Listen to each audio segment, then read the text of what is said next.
Hello. Hello there. How you doing, bud? It's going terribly. How about yourself, sir? I mean, Oh, could be worse. wasn't expecting that kind of answer.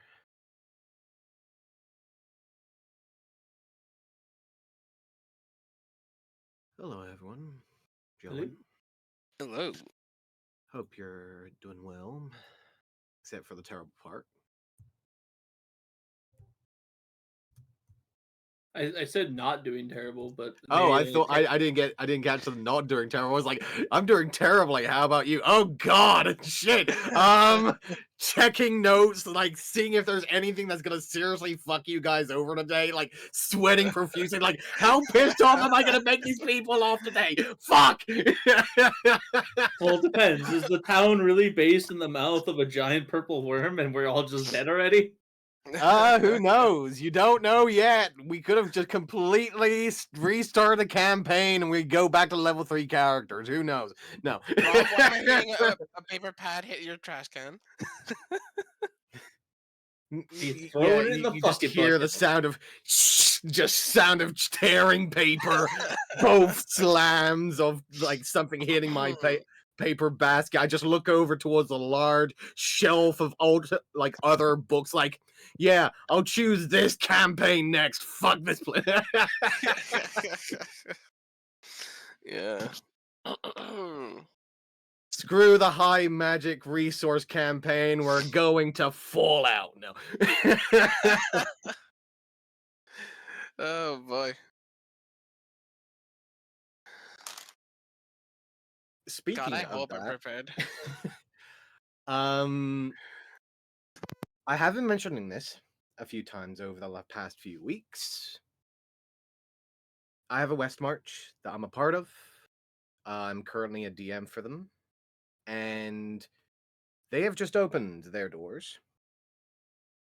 I do something on Monday, every Monday, around the same time. You guys basically choose a vote on a big poll, which quest you want to do. It can be bounties, it can be particular quests, ongoing quest lines. I'm not the only DM there. There are multiple other DMs that do their own particular quests. If you're wanting to do something on the side, if you're wanting to just play a few games to scratch an itch, or if you're wanting to do something a bit more combat oriented around like one shots where you get your combat fix in and then you can come back to a normal weekly situation, I can give you guys a link. Just putting it out there because I know some of you have been wanting to possibly enter that idea. So I can pass on a link if you want to join. Honestly, I'd be interested were it not that I play another MMO. Ah, fair. I'll say I can't get time to play with Dan whenever I try to. Yeah. Yeah. It's I rough. hear from Dan on D&D nights. That's it. Then Dan disappears unless I message him directly. Dan is Mhm. non-existent until the next D&D session. Yeah. No, like MMOs and fucking life, dude. I feel you. Just wanted to throw it out there in case you wanted to join in on something like that. Fair enough.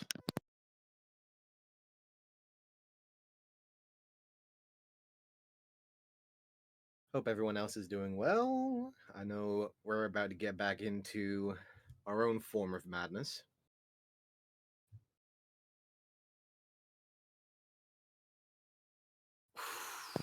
Bro, I really hope I prepared enough. Like, holy shit, dude.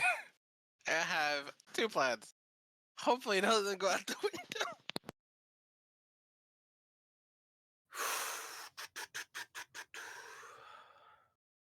All right. Look at this Let's guy. see. He has plans. Actually, Yes, I love to make plans, even if I don't use them.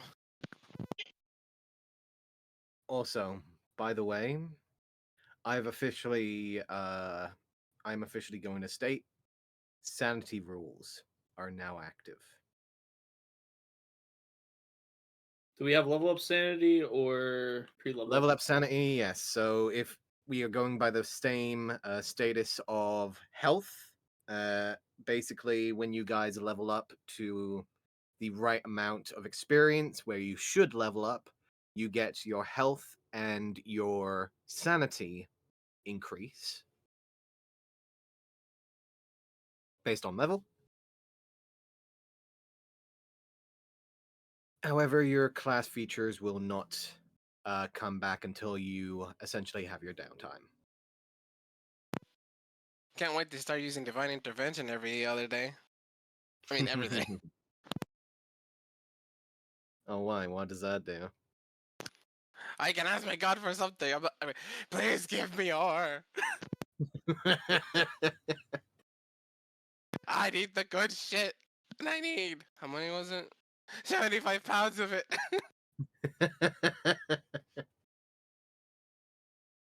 We'll see what we can do. So, let's see. Hey, at least it's not the new wish. I mean, the new divine intervention, which is basically wish. God.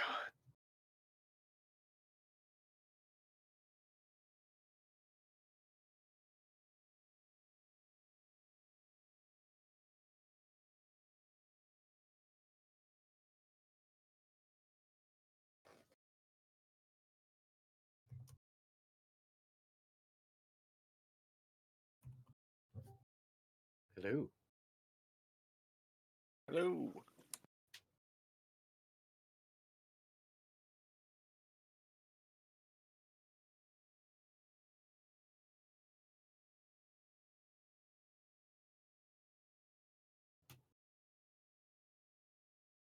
Hello.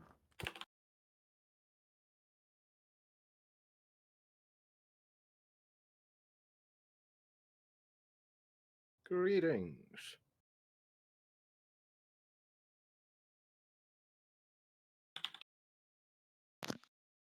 Hey, Hectic. Hey, Dan. Did you see the freaking Paladin Artificer thing I sent you? Hold on a second. Say again? Did you see the Paladin Artificer thing I sent you? No, I did not. Okay, so ignore the tornado that I sent you and then look above it.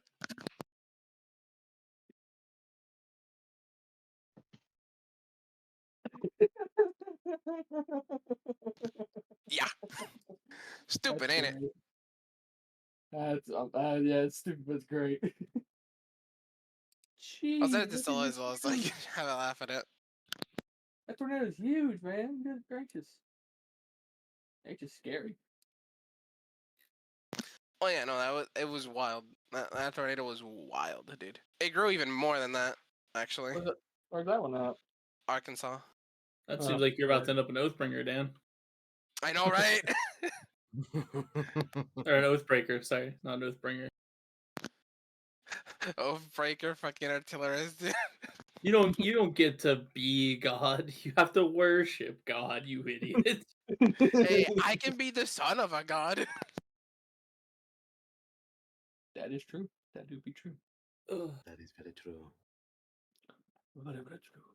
Very true indeed. So I hate it because this is like out of nowhere, but my wife's been like playing Pokemon Go with me, and she's like, I wish there was like more Pokemon based stuff that we could do together. And I said, oh, but have you heard of Pokemon MMOs? And she's like, what's that?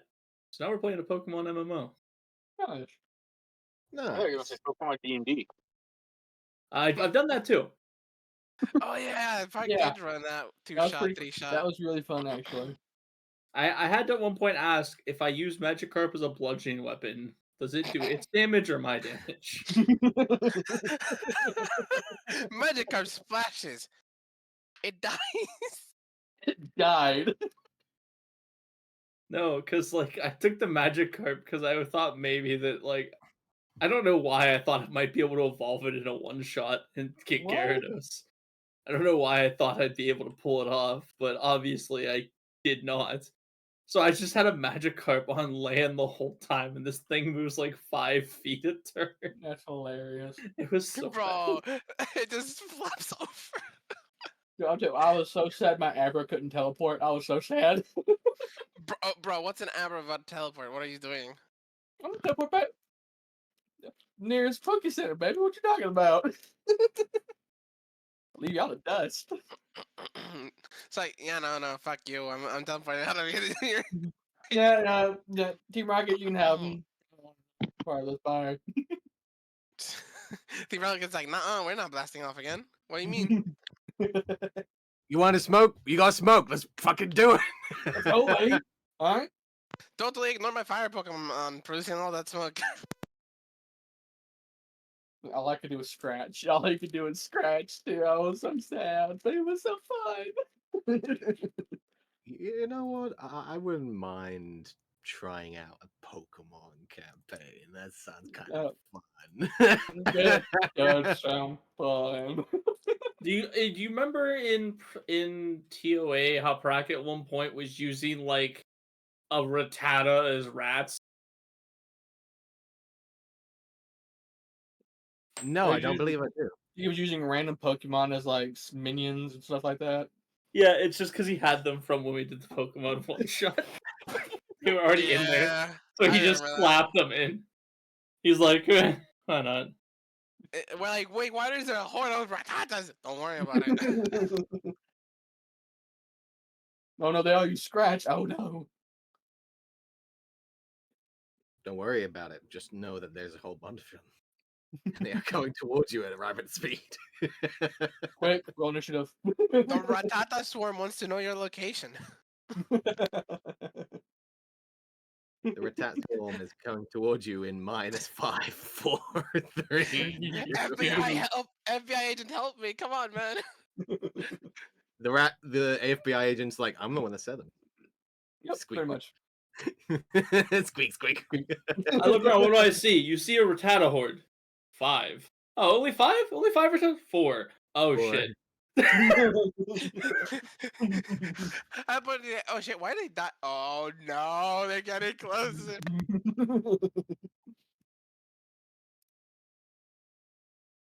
All right. It is at 15 mark. We already know that we would have a bit of a late arrival. So let's get straight into it. Usual states as it is. Daisy, are you here? Yo, Dune, are you here? I am here. Rudiger / Adwin, are you here? Yes. Vannon, are you here? Yep. Excellent. Vrek, I know that you are currently waiting to join. Harry, are you here? Oh, don't disappoint me now. I love disappointing you. That's part of the fun. So, the last time, for those that were not there or those that do not fully remember, the group known as Grave Undertaking have finally made their way into the main capital of the country that they have been adventuring and exploring, coming close to the residence known as Essrena. You guys have made your way to the capital known as Estira, partaking in a small excursion within the main capital to get resources and gather information to enter the main objective of their current standing, which is known as Avon, which seems to be a rather large underground market, as it seems, based solely in the areas where a lot of the surrounding invading empire groups seem to have been collectively reinforcing themselves, including a number of darker organizations, including the Zentarum, a number of dark black market organizations and traders that the group have encountered over the past year and so, probably over 2 years at this point, that you guys have been adventuring throughout the entirety of Essrena, and you guys have now come into contact with a number of individuals native to the country, as well as other members of the local groups. and you guys have began to gather other pieces of information, not only on the surrounding areas of the capital, but also the inner workings of the capital itself, including some of your well-known individuals that you have met in the past. Your group encountering some uh, nicer individuals and some that were not so nice. Amongst the second ring of Estera, you guys have began to gather small pieces of information, spoken to Rudiger's father, who seems to be some form of nobility within the main empire of Strixhaven, and has moved over here to continue his work within the council. You guys have agreed to join him in a royal council meeting that is going to be partaking in the next few days. In the next day or so, I do believe you have one more day before you're needing to join this particular meeting. And you have encountered another individual in the second ring, who seems to be a trader of sorts that has made contact with Rutiger and Vannon in regards to another case involving his father and the trade. Wonderful gentleman. Wonderful gentleman. The other half of the group trying to find particular ores and well-known resources within the capital that it has been well known for, had encountered what seems to be an empire originated blacksmith who seems to have been making her standing in the second ring of Estera, and you guys have been able to make a small deal with her to possibly get some more of the ore in exchange for continued service with her in the future. At this moment in time, you guys would have collectively returned from your respective corners of the second ring, as you may wish. You do notice that this here is your main home base, so to speak, as that is where the professor's father is currently residing. You will see that over here is the large Emerald Bazaar that has the emerald crystal in a center main trade market like space. Over here, you'll find the. It is the. Oh, where are you, son of a gun?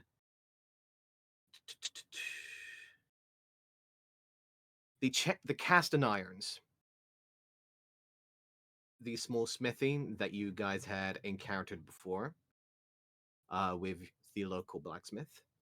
You do notice that there is a variety of other small buildings that you can see that seem to have their own different forms of tricks and trade as you maneuver around, but most of the people here do not seem to really pay you any mind, except for a few locals that will give you a certain glance.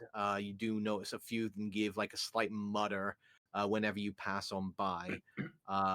Obviously, an infernal, and those that do understand the language do get the occasional sound of Koinos folk or the occasional slang or slur in the genuine direction. Okay. Oh, before we get officially underway, I was kind of hoping we could retcon one small thing that happened yesterday. Okay. Yeah, the guy who wants to kill me. Can we just do that conversation over again? No. No. There is no time stop. There is no time reversal until you find No. the appropriate item. No. However, Not that. Not If that. you try to retcon it, he just tries to kill you now instead. there is no quick save. There is no save scumming here, my man. No, when we have one of the reasons I wanted to talk to the black market guy I spoke with is I wanted to inquire about why Dune was getting so many looks in the town. I'm just curious if can we retcon so I can ask him that, or is that just moment gone? I would There's say no. that you can essentially maybe try and ask again at a later point, or try and Okay. ask another individual that might be better suited. Fair enough.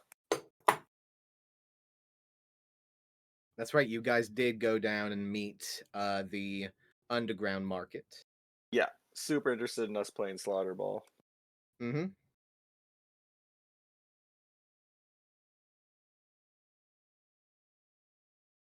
That's right, I need to set up the pitch just in case you guys need to go over there. Oh yeah. Yeah, you do. Oh yeah. Alright. So you guys are free to do as you wish. It's currently maybe mid afternoon, starting to reach around evening. You do know that you have this day and tomorrow before you have the meeting on the next day.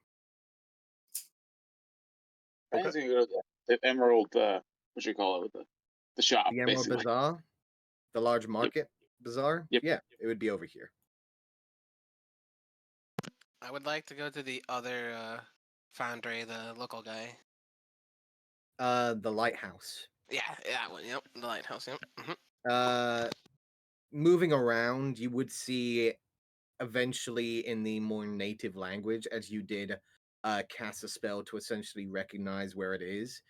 You would find essentially that over here is a place called the Lighthouse, and when you do look over, you do see what seems to be a large towering building with what seems to be a reflective mirror at the top of the tower that seems to be continuously rotating. And you will recognize that with the reflective light of the sun, every now and then there does seem to be that reflective beam of light that seems to continuously funnel and flow around where the lighthouse is. Where was the bazaar at? Over here. It is the large collective number of tents and other like small markets, carts that have been placed down, a few stalls, and you do see on the larger side of the area a much larger looking building where guards and a small line seems to have been made at the front door.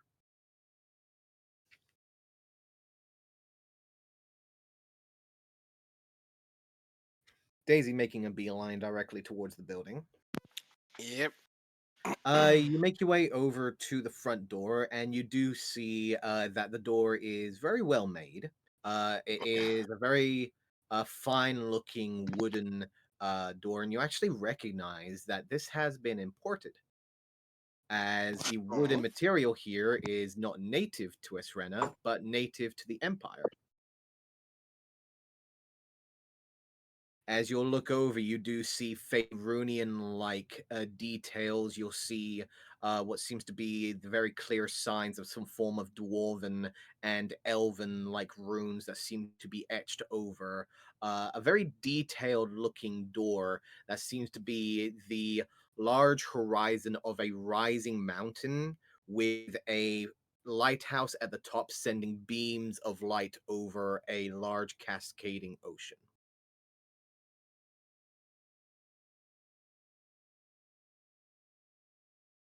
Is there any religious like connection to that symbolism? Roll me a religion check, please. Can I guidance myself? Yes. Also, if you guys over here are joining Daisy, 26. just say so. I would have followed her Otherwise, because I'll be okay. professionally, I'd have followed her. Bring you over. 26. First of all, you would believe that usually when it comes to gods of the ocean, let's see. usually when it comes to the gods of the ocean, especially when it comes to the stronger and especially when it comes to matters of lighthouses in particular, the more well-known god that is mainly known amongst sailors and travelers of the ocean is Umberly. Can you write that out? Yes. You know that Umberly is a particularly evil goddess. She is a Faerunian goddess, usually worshipped by sailors or people that travel by the sea, mainly out of fear of her destructive powers. She is known as the Queen of the Depths, and is known as partially a malicious, petty, and greedy, vain deity, who usually controls the sea herself to her own particular gain, and is not hesitant in drowning people if she decides to, even for her own personal entertainment. Um, it is well known that a lot of traders, and as you say, if you would actually mention Umberly, Harry would know in particular that a lot of the HDM do carry symbolizations of Umberly, and especially when it comes to very dangerous quests and dangerous partakings with the HDM, where they feel like they need all the luck on their side.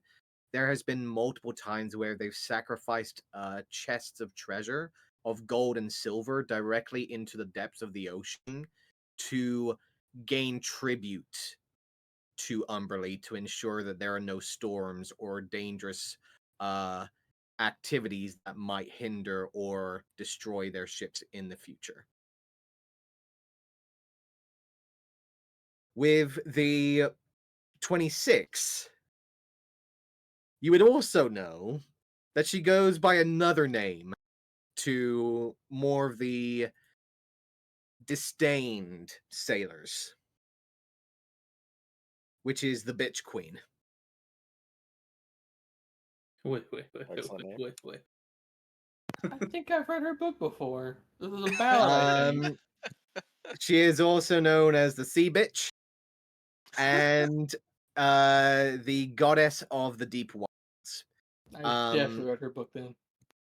However, with a 26, you would also know that the construction of a lighthouse directly over the cliffside of the crashing waves of an ocean is also known in particular to members of the crafting side of the HDM to be essentially a beacon of manufacturing to stand against the natural elements, which essentially is also a symbolization to terraform, which is the more local deity of craft.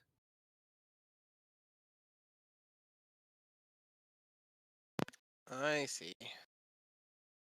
Right, that's useful. I opened the door. Daisy, with that religion check and knowing the two of them, I will allow you to roll an insight. Oh, hell yeah. Can I guidance this one as well? No, I will say with it's casually trying to connect the two 18. together. You would know essentially this particular symbolization on the door is basically a standing of Terraform against Umberly, which is basically stating to all the people that come across the waters from unnative lands, we welcome you to try and embrace our culture, but do be warned, we always stand taller than thee.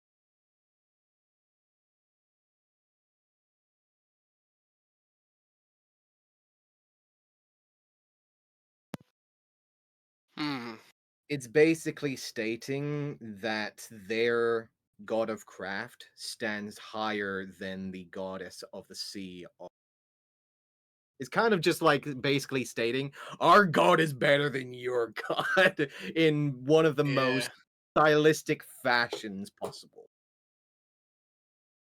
Because usually when it comes to lighthouses on a perilous cliff over the ocean, usually people expect the lighthouse to eventually fall.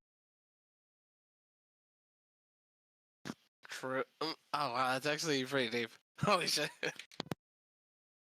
This is basically standing to say no matter how many times you push, this lighthouse will stand strong. And that is what you connect with this particular door. All that shit from one door. Who would have known? Yeah. Opens door. Opens door. Open sesame. You open the door and you do see inside what seems to be three individuals set behind three large desks, and you can see directly behind them what seems to be roaring forges, what seems to be anvils, casting irons. You see what seems to be a small squenching area resting in the side, and you do notice in particular that a lot of these spaces, and especially that you're looking in here, are very well made, structurally sound, almost down to like the perfect like inch and centimeter, essentially. You're looking around and everything seems aligned as if it is perfectly symmetrical with each other. You'll notice three of the members, two of them are currently working at their stations. However, one of them in the center will step forwards. You see what seems to be a relatively darker skinned looking Cambion with relatively darker edges along the shoulders and arms, showing slight scars and burn marks from obvious work over time near the forges.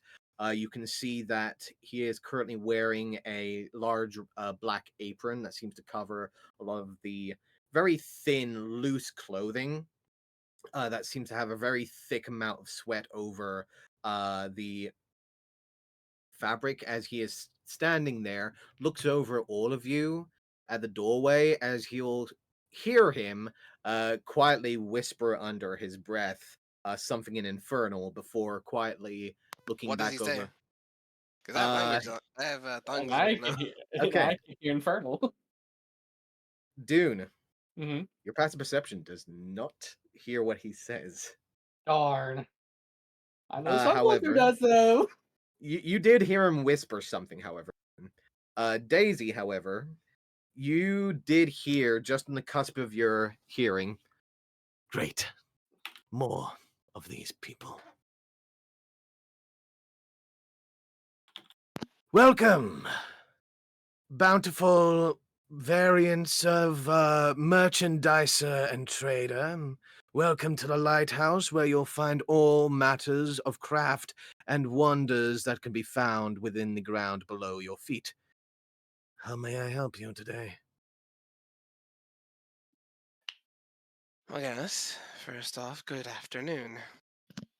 I would Yes. say I'm not like the rest of my kin, so please don't judge a book by its cover.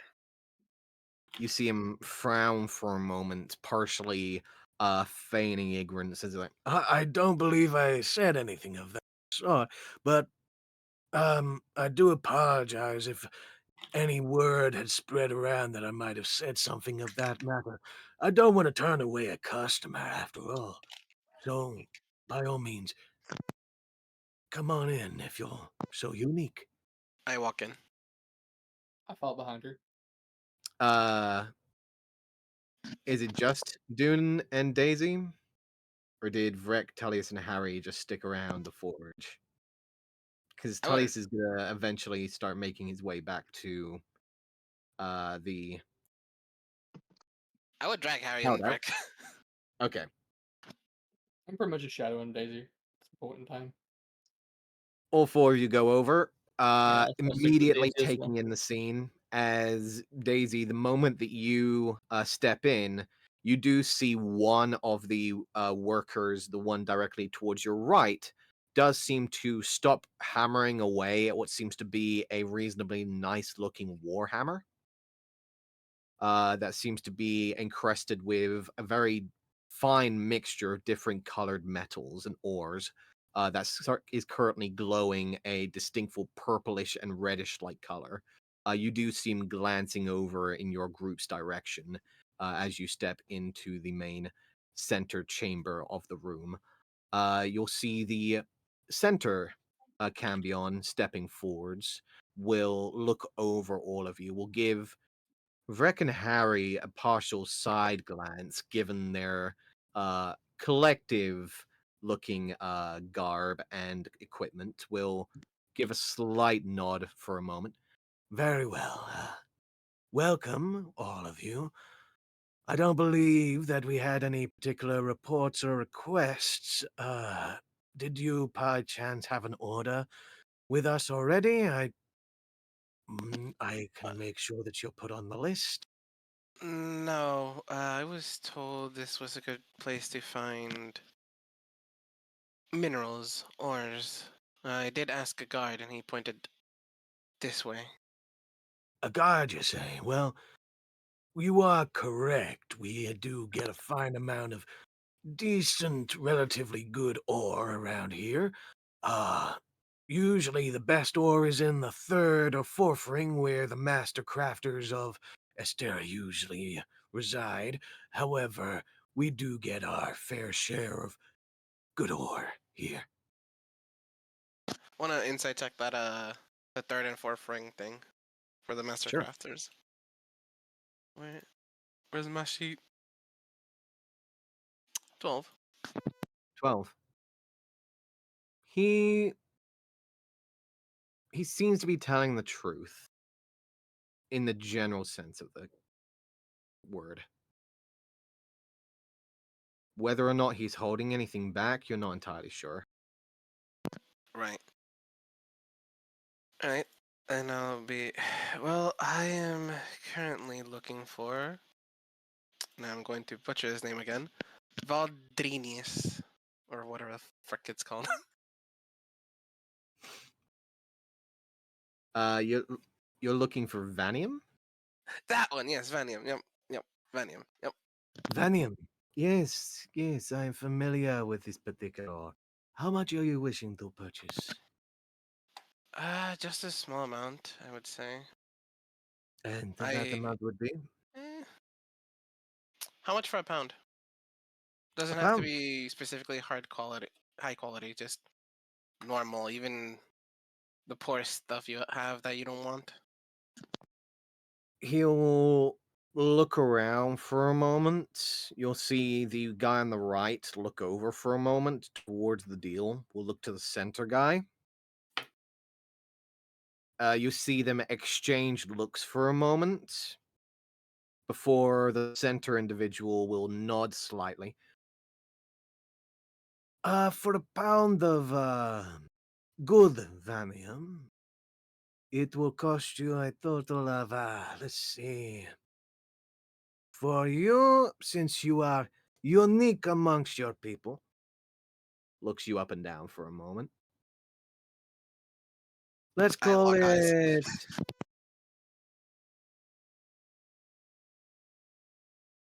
60 gold the pound. I want to see if he's trying to bullshit me. I also would like to see if he is. Sure. Both of you roll an insight check, please. 19.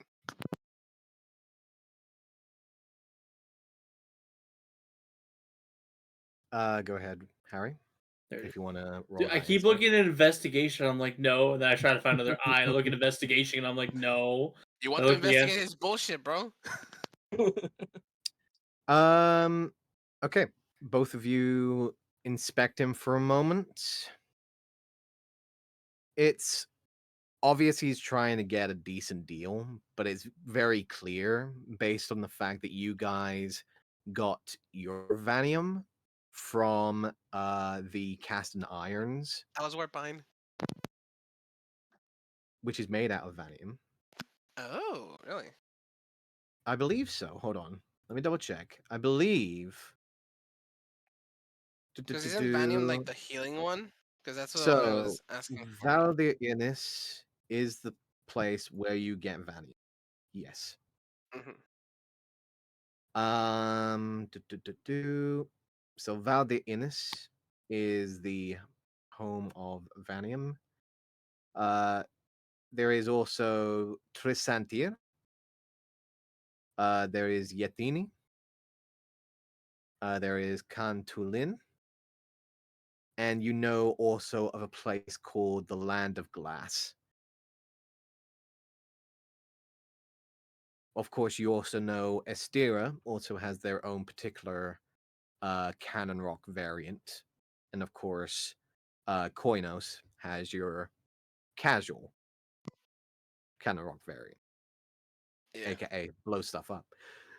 Yeah. You've never really come across a lot of the other variants, except for Warpine, which you do know now is essentially made out of Vanium, Okay. which does come from Valdir Innis.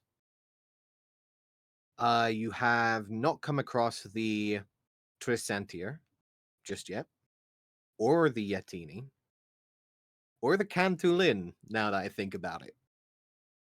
Yeah, no, we've only ever experienced actual Warpine and the explosive cannon rock.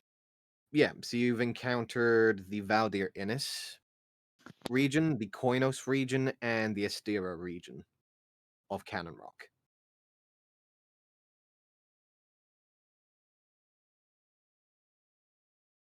But you do know that there is a vast number of them that could be chosen from, based on the region that they're from. Okay, okay. Okay, then yeah, no, I don't want Vanium. Then I would ask if they have the one from Tristan here. From Trisantir, the Lost Lands, the Indeed. home of the Red Tower. Yes. You are looking for Santor. Give me name. Centaur.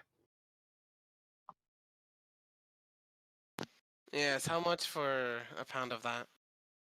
Pound of that, you're looking near the Red Tower, very dangerous area to gather resources of Tristantir. Let us call it 50 gold pieces a pound. Is he trying to bullshit me? Just for note, by the way, Mhm, mhm. is you guys bought from the Cast and Irons. You guys bought 10 £3. pounds. No, you You want guys £3. you bought 3 pounds Yeah. for a total of 135. 135. So it was 45 each. I It was believe. 45 each. These guys are trying to get 60 from you per pound. Yeah. Friendly heads up there. Yeah. But yeah. He is I'll kind of saying lean for into Centaur, Daisy. You know, 1 we should. pound, 50 gold. I'll like lean into Daisy. You know, we don't need to buy the stuff if we don't really know a use for it, right? It's called experimenting, Harry. And We don't have experimenting fun.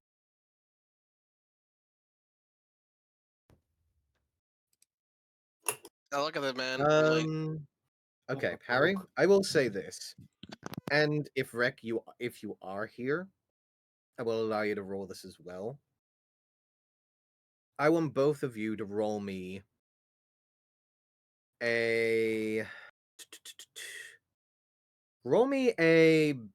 investigation check actually for this one. Hey, the I one. I could find that real easily. I'm good at that one.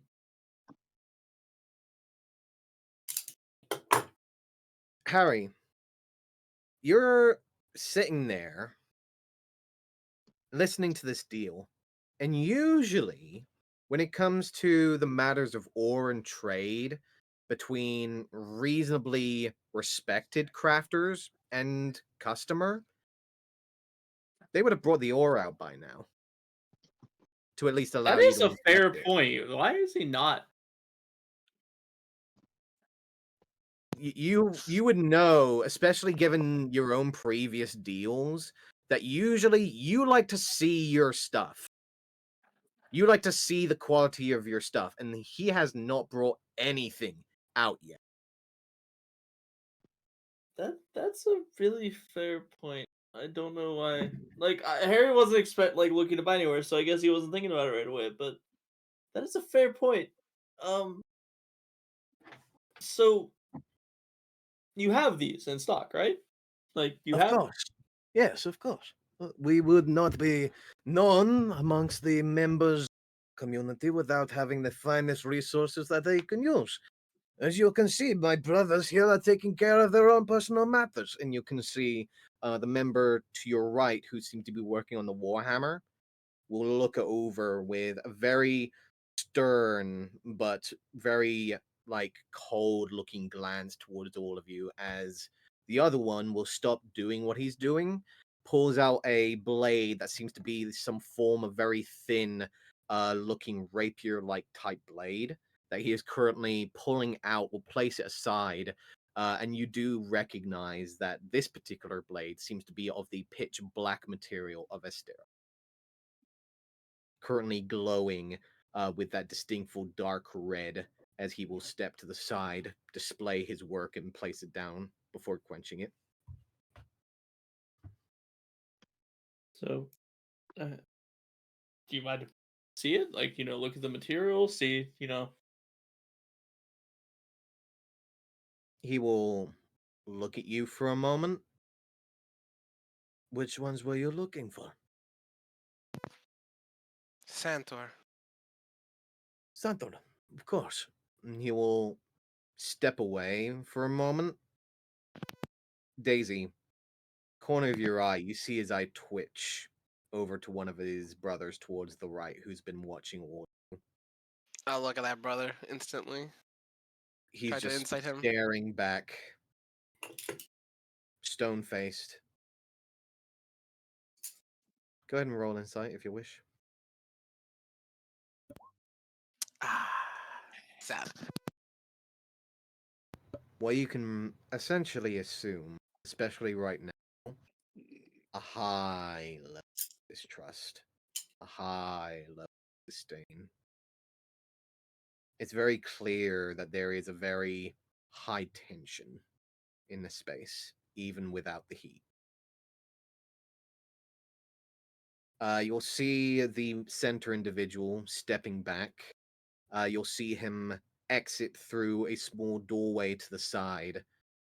It will take him maybe a good minute or so before he will eventually return and place down what seems to be two small pound, like a good handful sized chunks of what seems to be a relatively um crimson red and almost a pale quartz white milkiness like hue that seems to mix in with the distinctful crimson red. I want to insight him as he sets it down and see see if he is really giving us what he's saying he is. Go ahead and roll me.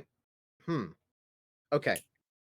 I will Like, say I'm trying to gauge his reactions because I feel like he would probably have some tell if he was faking this or. okay. So you're trying to incite him. You're not inspecting the material. Oh, that'll come next. It's Okay. just first I want his reaction. Okay. Go ahead and roll an insight if you're wishing to. Would I be able to guidance myself, or would that be too obvious? That would be very obvious, yes. Okay. You're basically standing like maybe 5 or 10 feet away from him. Grace. Would Vrek help? No, he wouldn't know. There's no way that Vrek, he'd know. Vrek is looking at that material, and actually, I'll say the Vrek will probably, given the fact that he's from here, he might actually recognize if this is actually the real thing. Ooh. Go on, Rec. I'll say that's my next check is like to look at the ore. This would be a bit more difficult for you since you're not from here. But because of the fact that Vrek is actually a native, he might actually recognize real Santor. So let's take a look. So you're saying this isn't real, is what you're telling me. He might recognize whether or not it is or not. So it might be a thing of, hey, he might So- roll bad and we don't know. So would Go I, on, would Rec, I I believe. that's my follow-up check is would I get Mhm. that, and then if so, what would I roll to check? Is that 13 your insight? Yeah. Okay. He seems steady, definitely trying to keep his hands like still. But it's quite clear that he wasn't liking this conversation ever since the start. Vrek is gonna roll a nature check.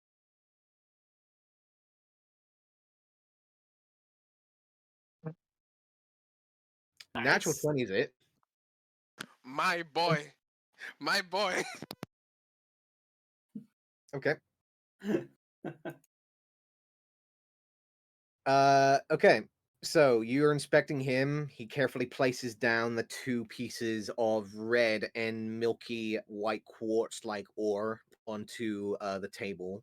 Rex antennae seem to shift underneath his hood.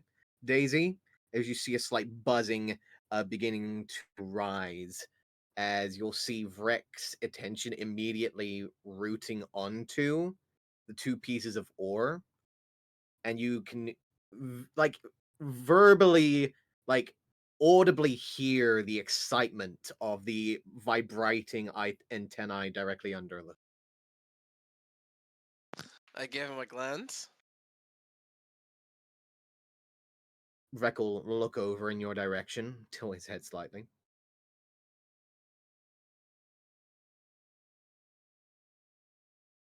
I'll ask Rec if it is it good. Yeah. Vrek will look over. It is real, yes, but it looks damaged. Like it has been not properly taken care of. There is deformities within the exterior that I can see. It is not of best quality. Quite poor, in fact. Poor now, is it? Look at the man.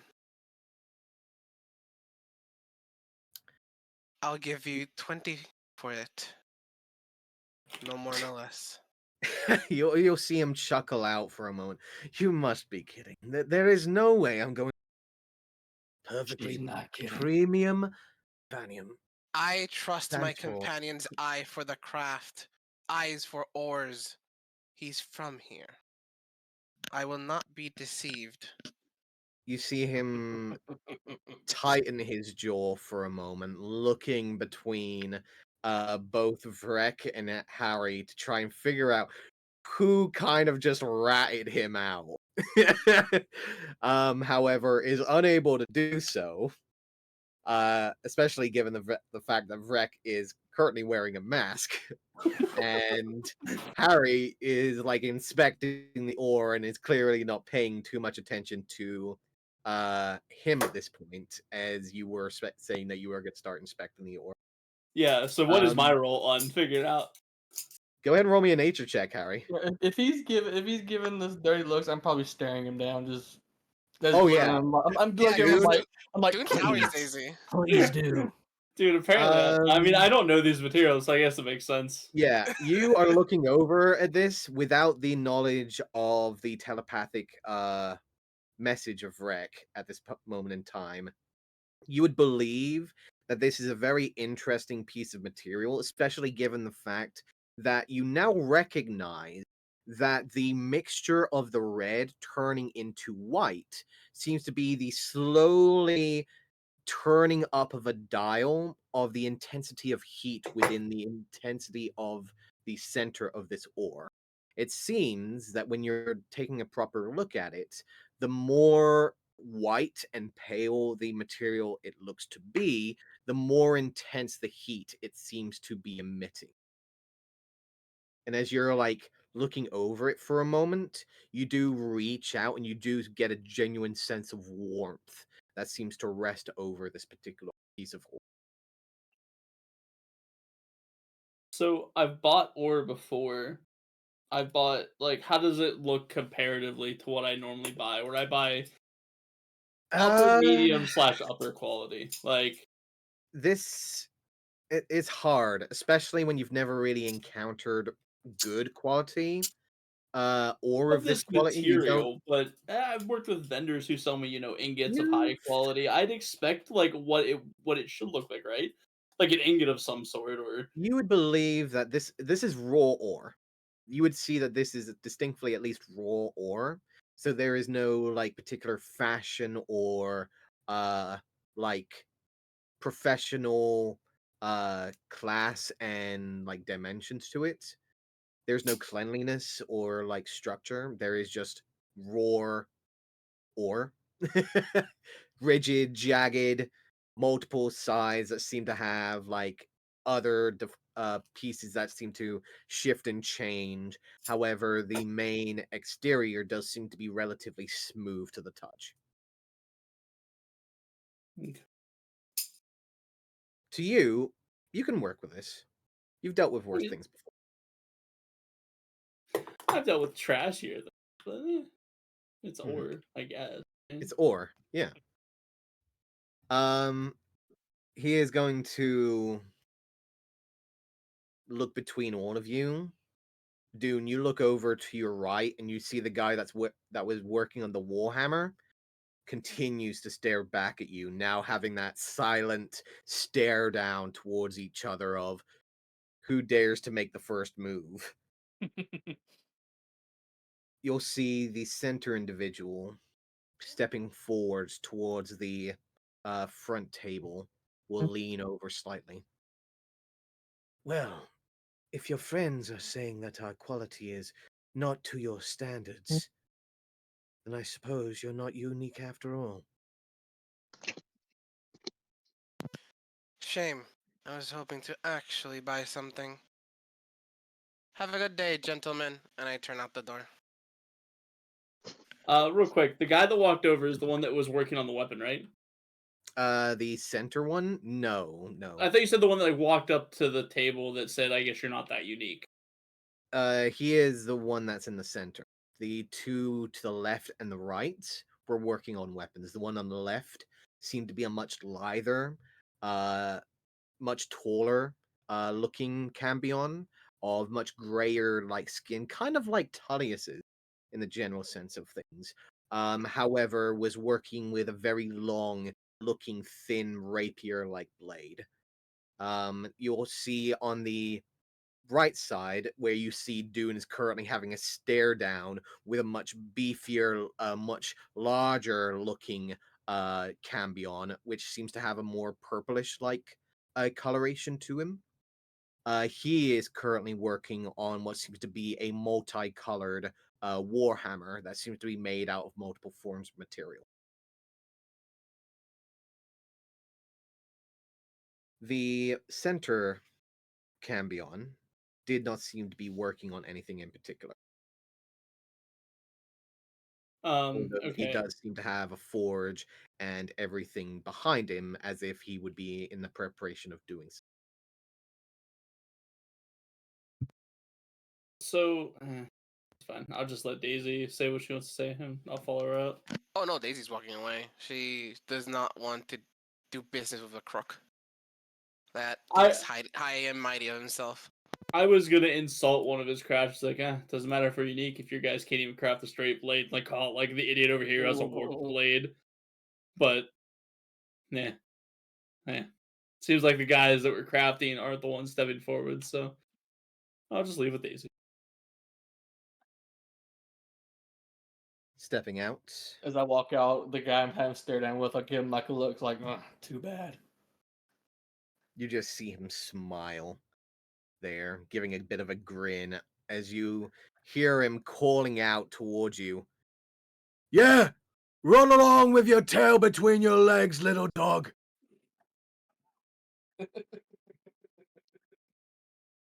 I'll just walk out. Wow, that's some. I did not expect that. Okay. I was in my brain. I was like, well, I guess we're gonna have to go rip Dune off somebody before he gets arrested. Vrek's gonna step over quickly, just like look over to Daisy and everyone in the group, just like, I'm sorry, did I do something wrong? I No. apologize if I did. I did not wish to expose any form of uh malform within their corrupt. I know it was extremely did mundane well. and their No, work was pat Vrek reasonably on the back. inadequate, but it It's was alright, Vrek. needed to be. Breathe. You did Brave. good, Fred. You did I good. I don't need to breathe, Daisy. I'm more than adequate without doing so. But thank you for the wonderful form of communication. You're just Look, fine, Fred. they're crooks. They wanted to scam us. What you said was correct. However, we did, at least in my mind, achieve one very important objective. And that is, I know what this material looks like and what poor quality looks like. I'm happy just having this Vanium. This will be more than enough for what I want to test it out on. It did look rough. I just thought it was, freshly Now, mined. Vrek found deformities and other stuff. Quite a lot Yes, from what it he was said. quite horrible indeed. There was quite a fine amount of like horrible warts and little crevices that could have easily been destroyed and could have been rusted the material before you have actually. You just see him like Right, do me a beginning to favor when you're saying explain. that. Slow. Yeah. Do it right when you're saying that. Look towards them and say a bit louder. I like that. Do it like that a little louder. Look at Understood. them and say it to And me. it quickly turns and will continue to spout out large amounts of unknown nonsense and jargon that kind of makes sense to you, Harry, but to Daisy and Dune, it is basically hearing rocket science when you are having no idea what the heck they are talking. I am still Man, laughing I as know how loud as that I feels. can. I'm laughing because he's doing what I said and it's hilarious. And I Oh, hope you Daisy's see their actually faces covering her later. mouth and laughing. Oh, I'm not covering my mouth. I am openly laughing at it. Well, gents, let's go home. Fine. Let me get a drink first. I'm sure there's gonna be drink in the home. You can ask Better the be. servant. Better be. Dying for one. All right. Is there anything else anyone wishes to do in Ring or turning in for the night? Not for me. Is Baden doing some shopping still? Yeah, if anyone wants to do a little shopping, Excellent. There you go. Madden, what are we doing, my man? Ooh. going to try to get some. Was it diamond dust, and see if there's anything that kind of stands out. That I go through the shops and see if there's anything that stands out. Okay. Going around some of the nearby stalls, you do see the familiar looking gnomish individual with the purplish like chair, currently without his bag. You do see that there seems to be a number of stalls that seem to have a variety of different forms of uh either trinkets, baubles. You see the occasional vial of some form of liquid resting inside that you can assume to be some form of potion. Uh, you can see occasionally different forms of materials, fabrics that can be seen. However, you do notice that a large variety of the customers here do seem to be making their way to the larger building on the opposite side, where the large emerald crystal rests in the tower. You do notice as you are moving around that there does seem to be a small jeweler's that is currently resting in a small corner store. which you do see is currently under a name of the Gems of the Desert.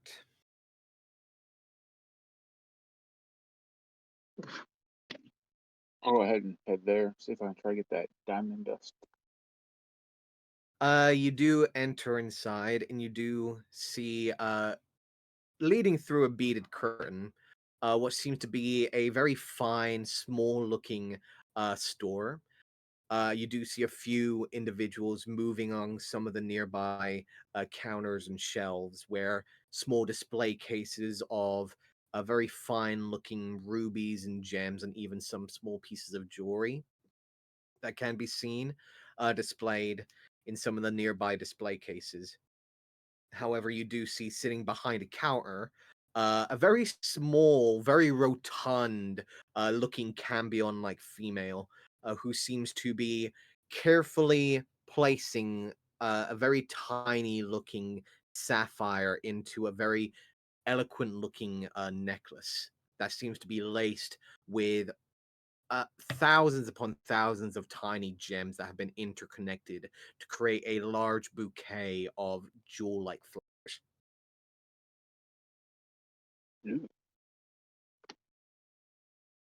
I'll I'll wait till she actually is kind of stopped before I do anything. You see her carefully placing one gem in. You see her magnify the lenses a few times. Seems to place it down, gives a slight nod, moves over to the next tiny gem in her tray. Does not seem to have noticed you as she's holding two tiny little tweezers and will carefully move back over. Continues to place gem after gem very, very slowly and tediously into the small necklace. At one point, Van, I'll just kind of cough very lately. Oh! You'll see her immediately jump out of her seat as she will just bustle out. You see her fall off her stool before eventually she'll just. Oh, hello there. What? Who are you? My name is Vanin. You shouldn't scare me like that. I could have had a heart attack, darling. It would have been fine. You say that, but my heart. And she'll quickly start making her way over and immediately takes what seems to be a large fan, folding fan, starts waving herself with it. You could have given me a heart attack. I need tea. Oh, drink, Horace, drink. And she'll just holler out towards what seems to be a large curtain in the back of the room, where you immediately hear a bustling coming from it, and you see a much lither, very skinny looking tiefling that immediately bustles out just yes, oh goodness me, Tallulah, whatever happened to you? And he will immediately rush over towards the large bulbous woman who's trying to get herself back up. Will look over towards you, and she'll immediately like pat him down. It's okay, Artist. Yes, all right. Just get you there. Yes, Vannon, you said. Yes, I did. Shouldn't do that to a fine woman like myself. Anyways, what were you looking for? She'll just start continuously fanning herself with a fan as the tiefling will look over at you, confused, looking over at her, and eventually starts making his way to the back curtain. Do you have any diamond dust? Diamond dust? We might have some. What exactly were you looking to partake in? Just a few spell-related activities. Spells! Oh, you know some spells, do you? I love spells. Loves putting spells into gems. Love putting spells into magic. Wonderful items. Yes, indeed. I could do so for you, but not at this time. I currently have an order that is of the greatest of importance. You said that you were looking for diamond dust, you say? Yes, I did. Yes? Well, so happens I have plenty. How much were you needing, my dear boy? And if I do make this deal, don't scare me again.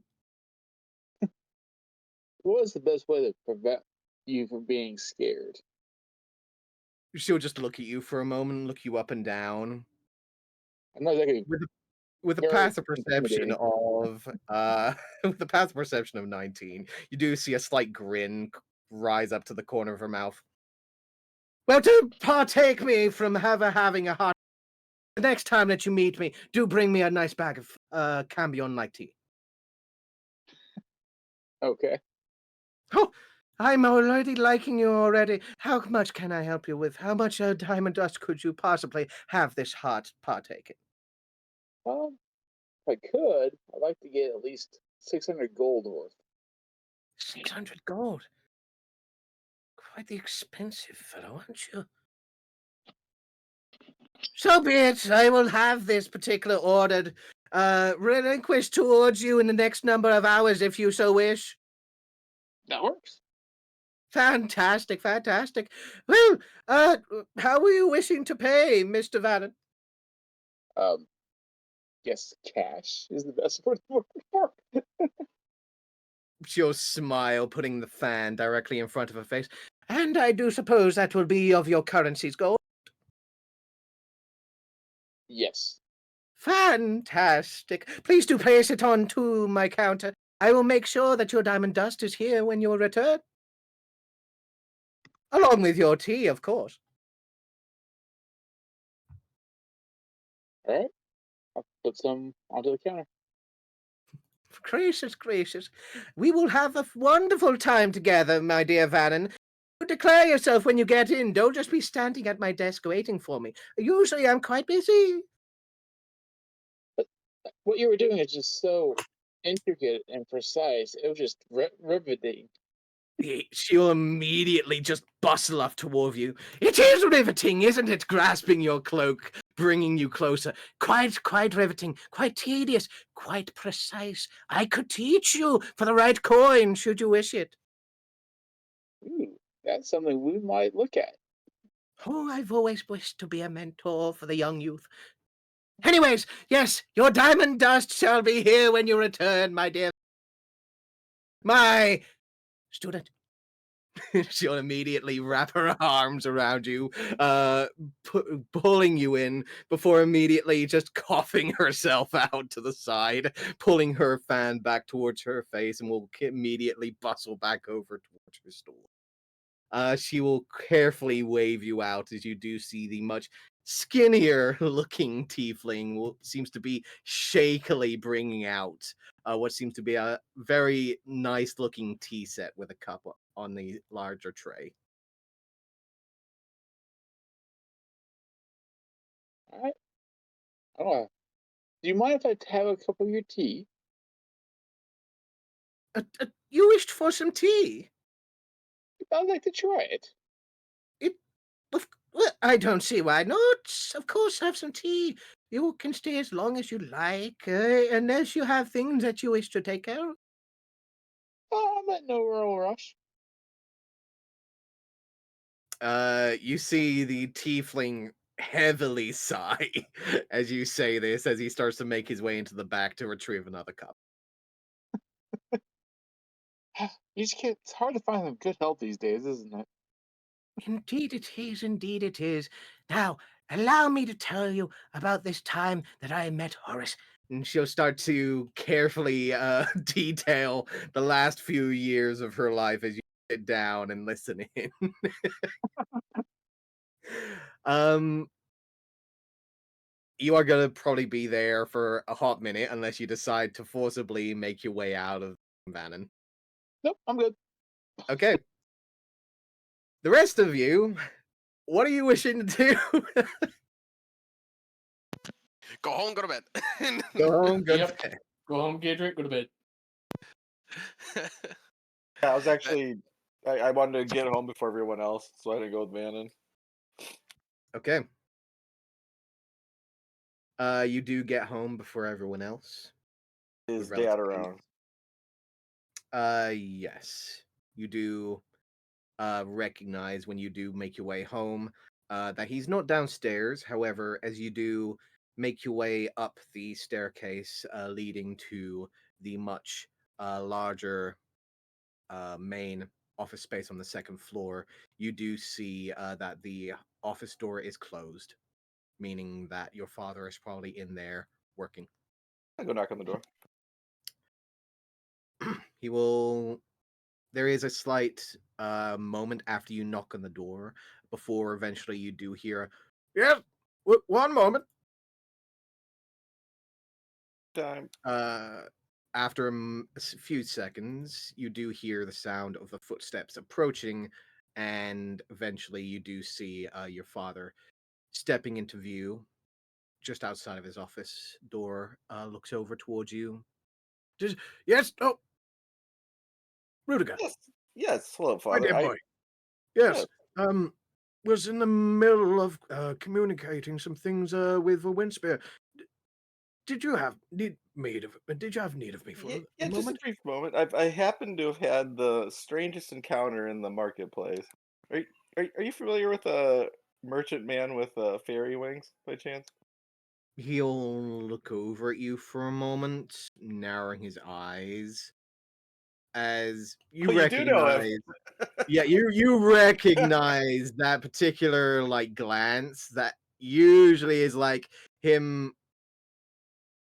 You've seen that face multiple times when your mom has come home and she's like, "What have you been doing?" And he's just given that look of, uh. It Yeah. was just that thing of, "Oh, okay." Okay, perfect. So you do know Yes, him. I happened I'm upon him.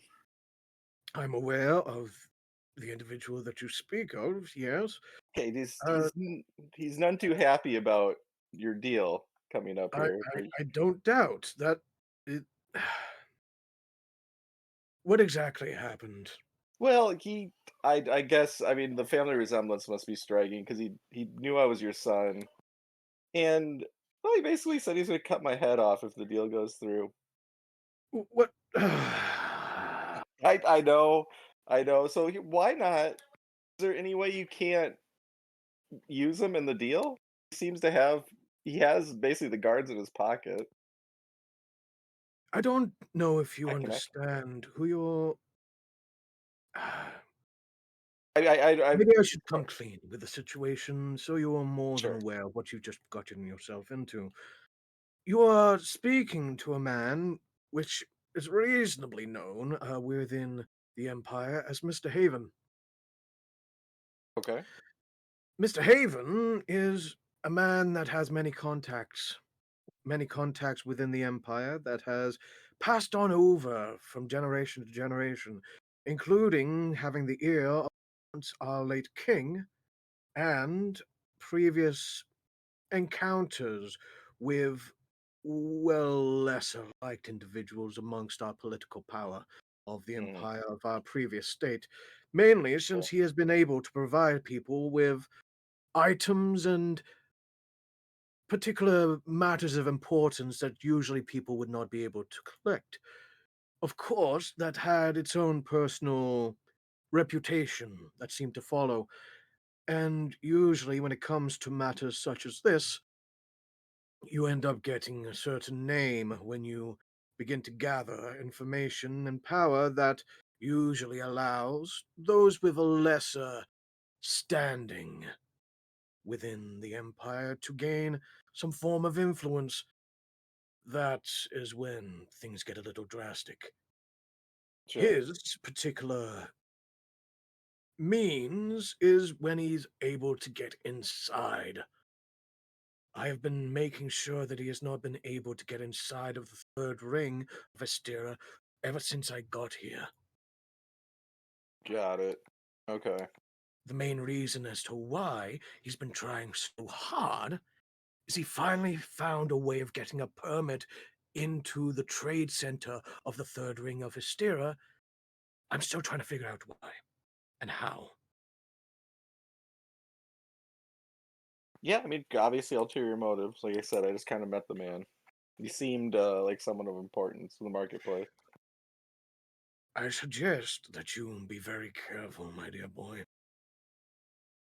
Yeah, no, sure. Yeah, I don't expect you to blow up the deal. This I'd make you aware because he's probably not too happy with you either. I mean, I'm he's not obviously not. surprised. Yes, that does not surprise me in the slightest.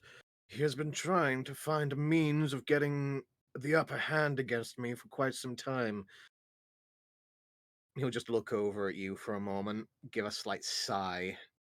Is he no? Is he very well known to you? Like, is he a capable man in his own right, or is he more depend on bodyguards? He is more than capable of holding his Okay. own matter himself, Okay. yes. However, he usually prefers to have other people sully their hands, especially given he prefers to have a certain reputation, to not get himself involved.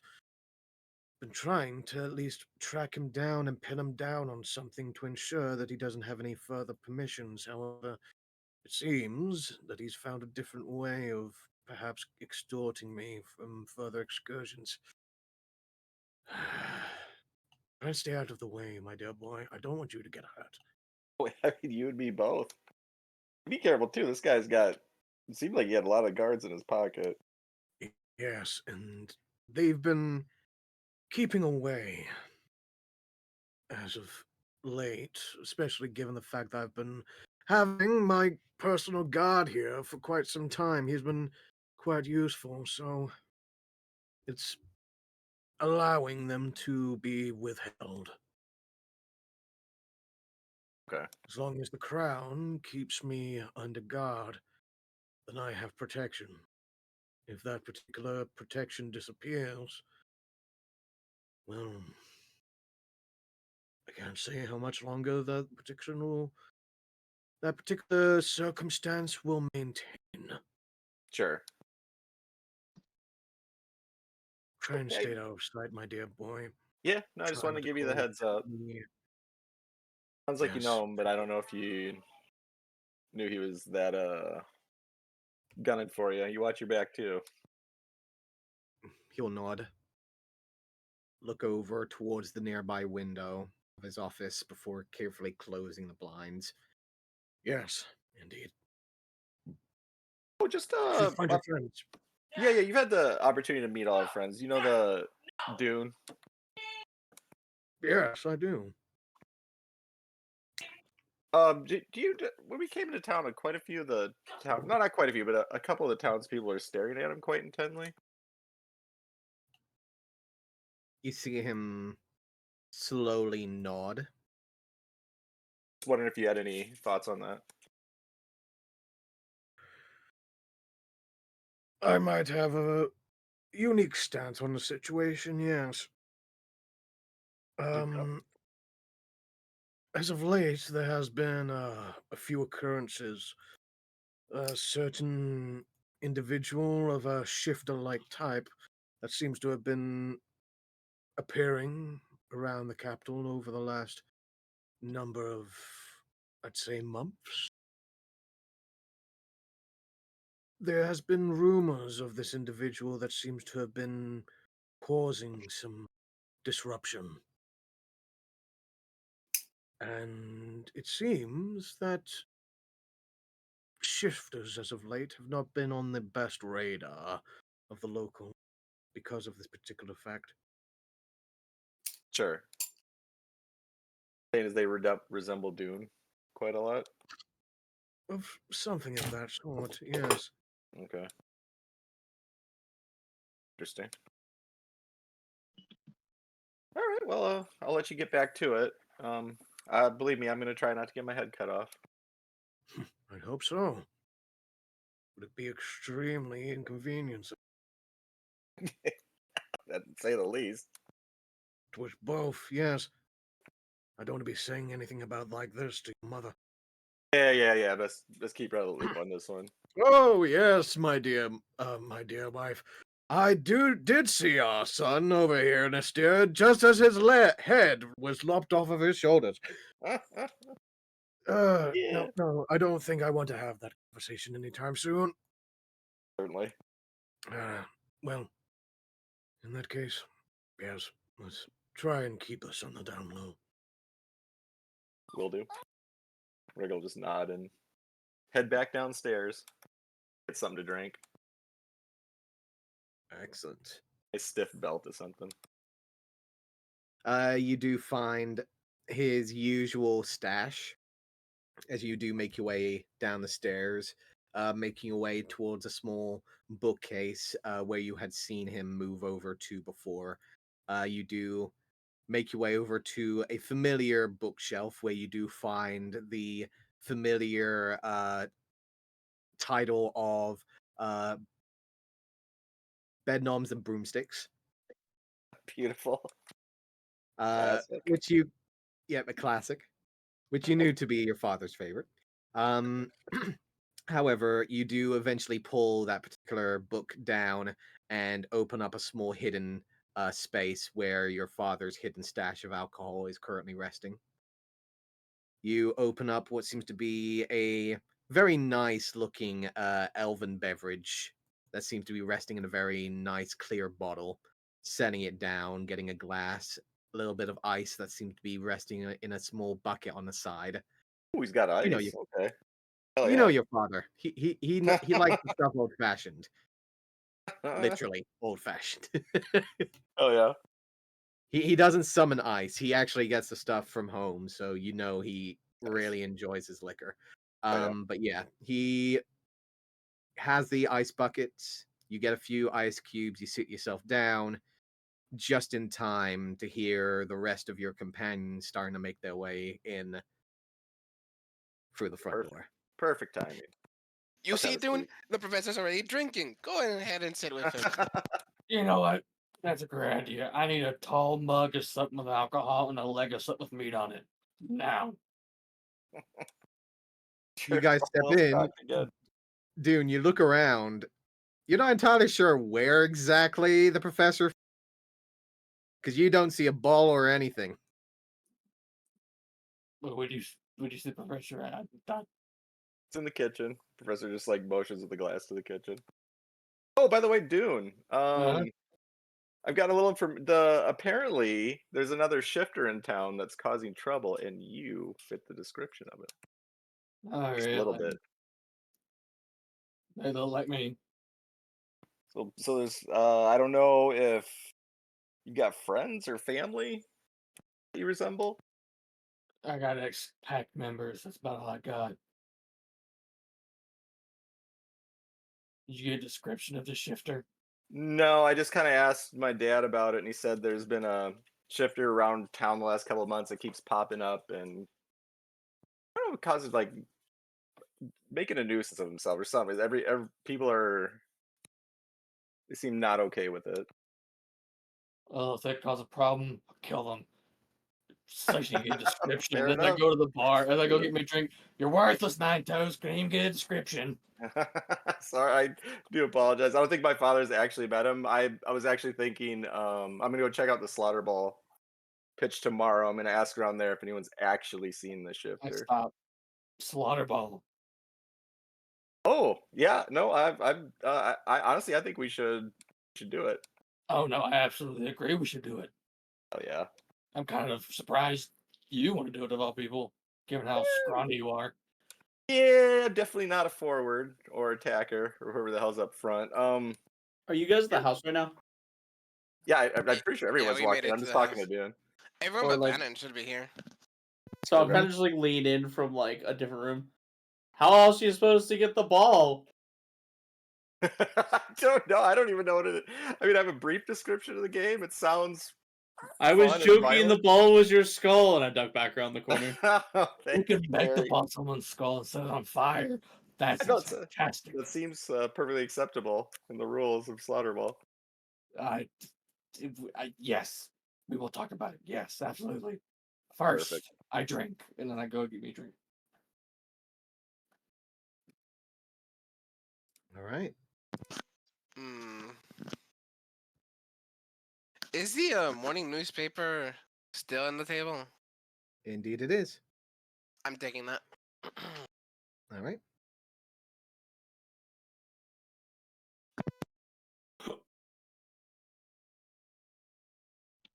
Taking the newspaper. All right. Newspaper is there. You do take it, swipe it. Yeah, I Here's stored yours. it in my bag. It's part of the plan. Part of the plan. What plan? Oh no, just part of it. We'll figure it out. So, anything else you guys are wishing to do?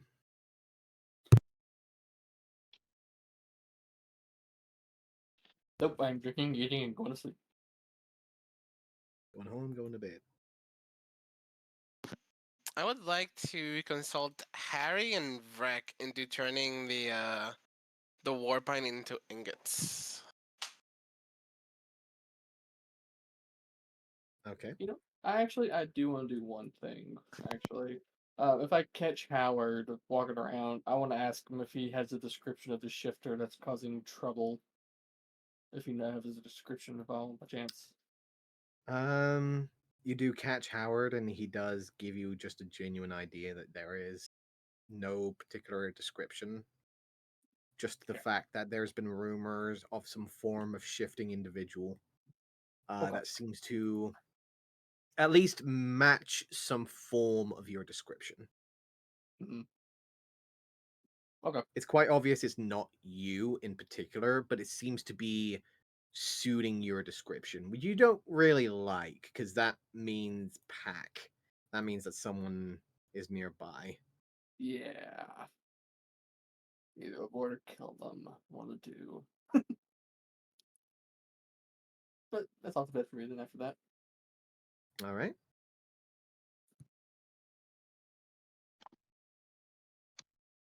Anyone else wishing to do something?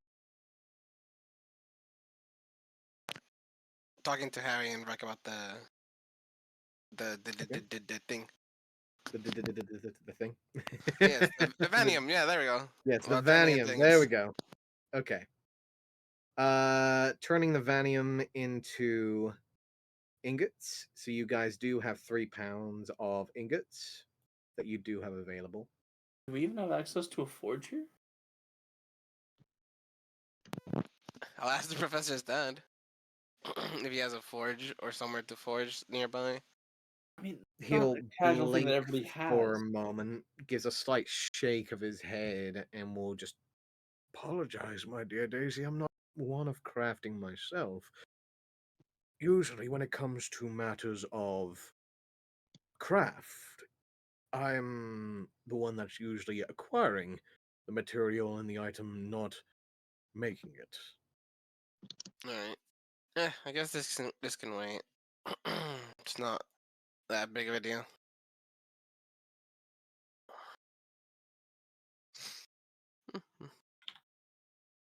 All right.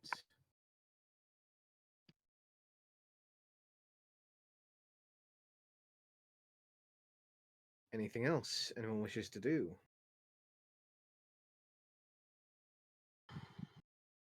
I mean, once everyone's together and like we're eating dinner or something, I like to bring up the slaughter ball thing to the group. Not there yet. I don't know. Talis is just going to chuckle slightly. Slaughter ball. I haven't played that in years. Oh, damn! You played before? Yes. It was it was a very brutal sport when I played it, but yes, I played it a fair amount. So you'd be willing to come out of retirement one more time? Perhaps. Okay. Right.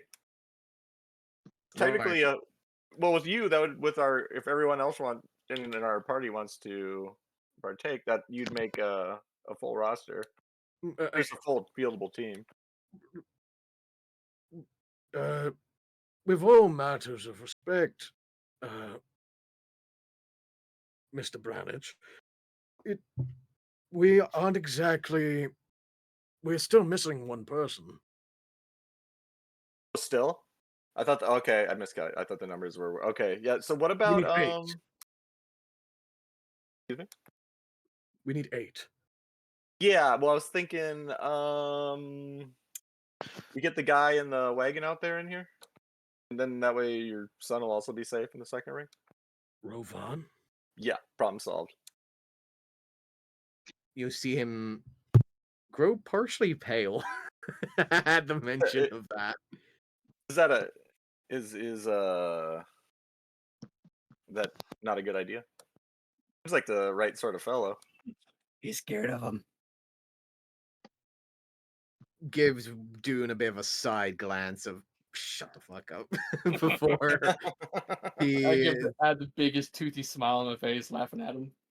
um he basically just like gives that Dune that like be quiet like look.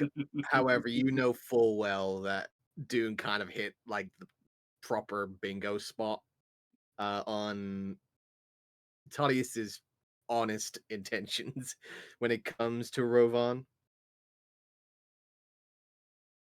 Needless to say, Tullius is scared shitless of that guy. Sure. I mean, of course, he's not going to.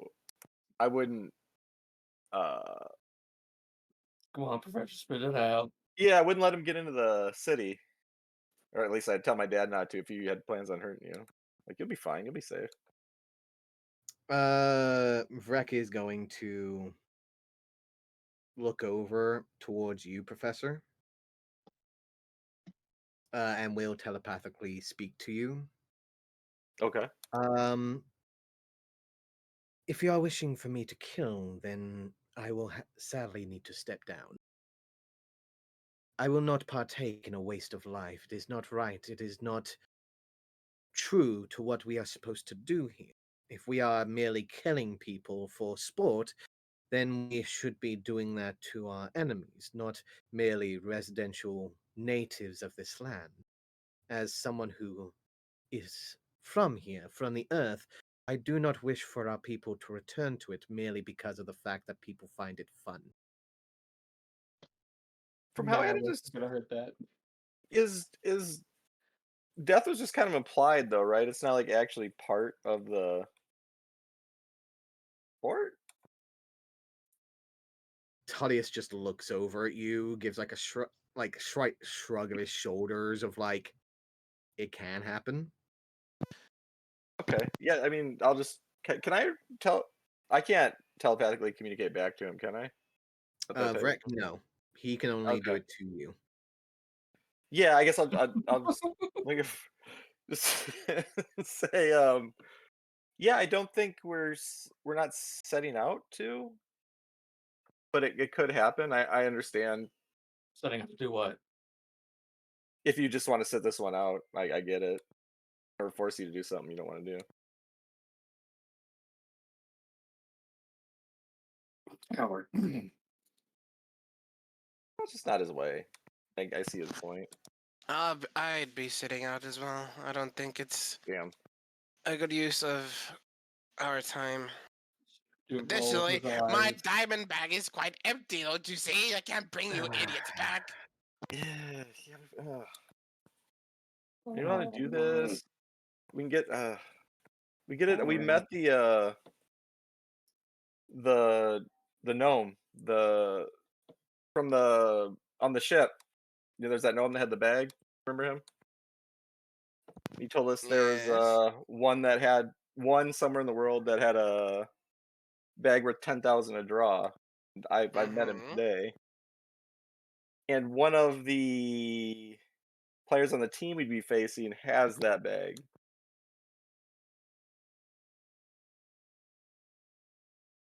We can retrieve it. That's basically $10,000 right there. We get a free pull, maybe two. So you want to do this all? Possibly lose a limb or two, lose your life, just for a bag worth 10,000 gold? It's That's the it's thrill of it's the a hunt, nice little Daisy. bonus. Thank you, dude. That's the thrill of the hunt. You know, Olive would be rolling in her grave if she heard what I'm about to say. Are you mad, Professor? Uh, Over money? it's not. It's not so much the money per se. Oh Just yeah, I can hear Olive just screaming, just for the money, of course. No, carry I on. do it for free. I mean, it's technically we wouldn't be getting money per se, but if we get lucky with that bag, I mean, it could be worth considerably more than 10,000 gold. I mean, to be fair, money's just a bonus. Yes, exactly. Just bringing it up just for Free He- all, discussion. baby. If you're not, I Yeah. understand if you're not comfortable. I would never again force you to anyone to play. Because regardless of the fact, even without Vrek, it's still missing 2 people.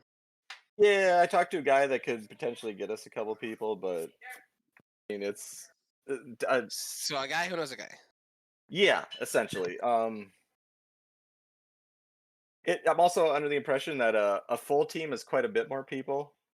Like you just need 8 to field, and then you're allowed substitutions.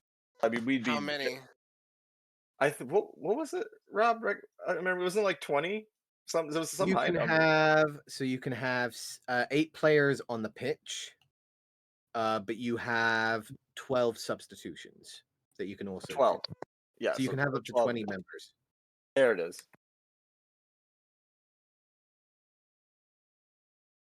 I'm not in the impression I can get anywhere near 12. Probably, if we all played, we'd probably have like 1 or 2 substitutions.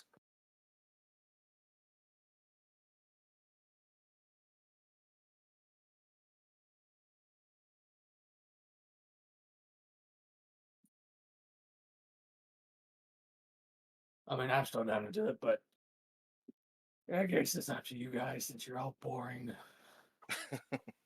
I hear you, dude. Seems like a very pleasant local custom to take part in. Oh, it sounds like it. Charles again just chuckles under his breath. I'll maybe sleep on it. If we do it, though, I cannot be held responsible for any deaths in the enemy team that happen. I'm Sure. sure they make you sign a waiver. Tullius chuckles. I'm not paperwork. Do we have to do paperwork? Can we just fight and kill each other?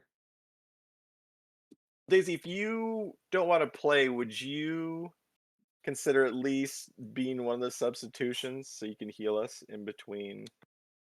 I'd be the team coach. Okay, that's. I mean, You know what? That sounds like the role of just fit just for you, Daisy. yeah, it's better than nothing, honestly. Tullius does put his hand up for a moment. Technically, just for note, there have been plenty of spellcasters, holy people, people that are able to heal wounds, that have also partaken in Slaughter Ball. They are usually very valuable members of the team due to the fact that they can keep people alive. Yes, I Yeah. imagine so. Yes. Then they die However, first. Got it. just a friendly heads up. If you were going to partake as team coach, you would not be able to provide such assistance. I figured. Yes. Well, shit. So you would not be able to heal your comrades if they were on the field or off. Just a friendly heads up. All these rules. Oh, Well, regardless, since we're on a time limit, if it were coming back around later on, then maybe. As it Tomorrow. stands, no. oh, right. I Okay. forgot. We have that bounty we gotta go do. Right. Not only do we have a bounty, I'd rather not be injured or dead when I want to go talk to the Oh shit. war princess. Actually, Isn't was it? that first thing in the morning, though? Is it tomorrow or the next day, Rob? It was You have tomorrow. additional, I believe. Hold on, let me check my time. No. The meeting's tomorrow, but I'm sorry. Meeting Wasn't is tomorrow, Thunderball yes. the day after tomorrow? Day Was it? after tomorrow is the Okay. event. Yes. Okay, so excuse my speed. It would be the day after the meeting. So We'll see. it would be Yeah, think it over. the royal meeting tomorrow, and then Slaughter Ball event the day after. Okay. Because I honestly, I yeah. wouldn't. I'm not trying to put pressure on you. I really wouldn't want to do this without you. To be perfectly honest, Well, I'll do obviously. some more investigation. We'll see what's going on. I'll see exactly how many people we can get Well, and things like let's that. You see sleep if we on it. get Rovan in here. He'll definitely be Professor. valuable. For sure. Professor, Yes. if you're doing some investigating tomorrow, find out some more information about that shifter running around here. Yeah. No, I'm Like, definitely going to. I'm definitely going to try. I'll see what I can dig up. I can usually find something. And Someone if knows. you hear anything yeah. about the backseat too, just look into more information on that as well. Okay. Hey, Vrek, I have a question for you. Yes. Can you know the cloaked individuals outside, the ones asking for money, the ones that we fought on the ship and such? Yes. Can you possibly make a drawing of one of them for me? Yes. I would appreciate it. It would go a long way. Yes. No. That's the quality we can get. Right, the best yes man ever. He will indeed nod, and will try and do a drawing of the individual. You do Mark Evanson. remember. Mhm. So, which individual were you wanting him to draw? So if we're still on the map, it would be this one next to us right now. So, one of the toll collectors. Yeah. Okay. Yeah, that guy. Yeah. Mm-hmm. So you know that these individuals are basically war toll and war bond collectors, basically Mm-hmm. gathering donations from the residents and the locals of Astera. You know Mm-hmm. that these are basically the same disguises as the Mm-hmm. higher ranking Zentarum agents are currently maneuvering as. So you don't know if they are actually Zentarum agents or real toll collectors. Yeah, but it However, still yeah, works. he will give a slight drawing, will actually look outside the window, waits until one of the toll collectors will pass on by, and will quickly start sketching one of them down.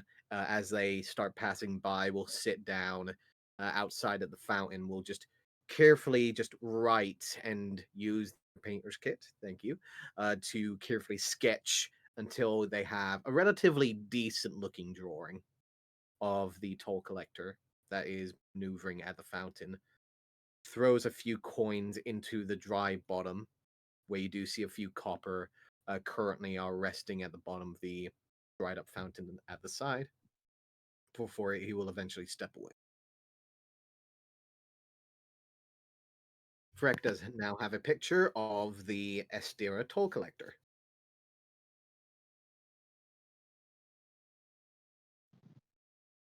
Right, that works.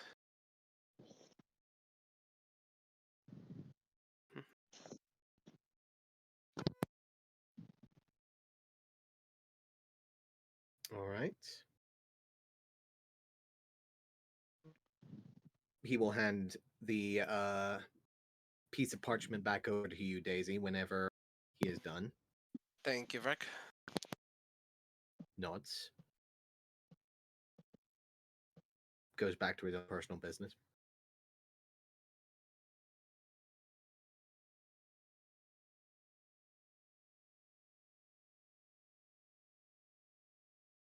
Anything else?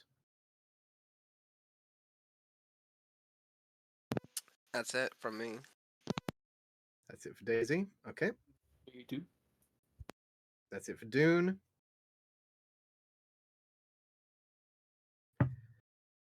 Anyone, anything? You guys I'm have good. time. Okay.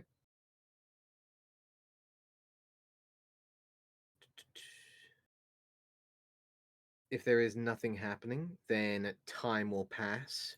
Evening comes around as darkness slowly begins to fill the streets, as you do see members of the nearby uh, members of Astera begin to make their way into the streets, some of them going to nearby taverns, others making their way to their own respective homes and residences.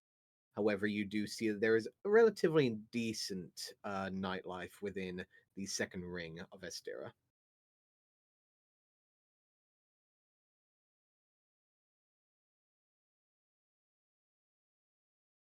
would assume so. There's the occasional sound of Infernal calling out towards the guards as there's a general scuffle between some drunken individuals that seem to be calling out into the air. There does seem to be the occasional sound of movement outside of your windows, as every now and then you see shadows passing on by. However, there does not seem to be any disturbance.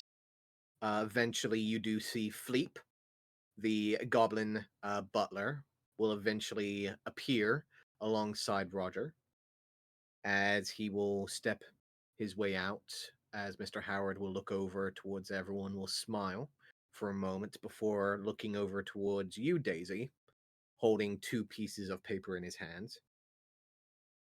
I have spoken to the authorities of the respected council and the war princess, the first princess herself. I have allowed the request of one Rovan, Allison, and Lily Tenivius permission to enter the second ring under my jurisdiction and power. Perfect. Thank you kindly. Just keep in mind, if I do anything here that will need trouble, it will affect all of our efforts here. Yes. Don't worry. Nothing bad will happen. Well, very well. He I'd be will more worried about your gently- son, to be fair. That concerns me every day, Miss Amaryllis. He will I mean, he's the one who got us into this mess in the first place.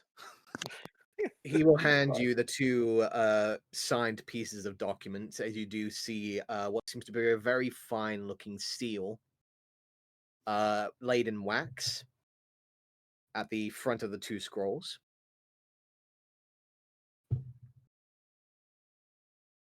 All right. For Daisy's notice, Mhm. Professor, what is your family crest?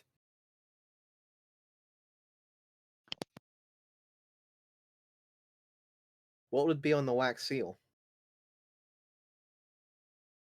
Now that they actually get to see the real thing. Professor? Professor. No time for hiding the secrets now. We must know the information. I must know.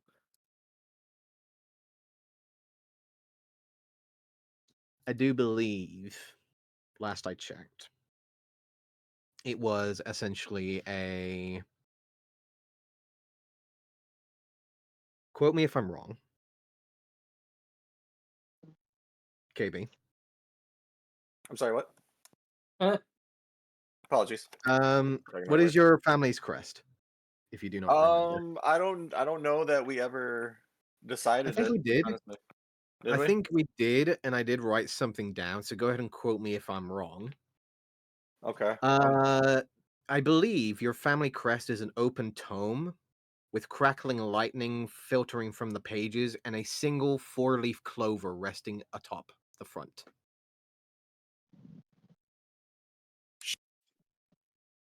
Yeah, I remember the clover. Well, we go with that. Mhm. Yeah, I don't have anything in my notes, so that I mean I remember the clover, so Yeah. that's probably right. Okay. You would see essentially a crackling, basically like a spell-like tome with riveting lightning energy escaping the pages. And you see on both of the front pages of the tome is a 4-leaf clover.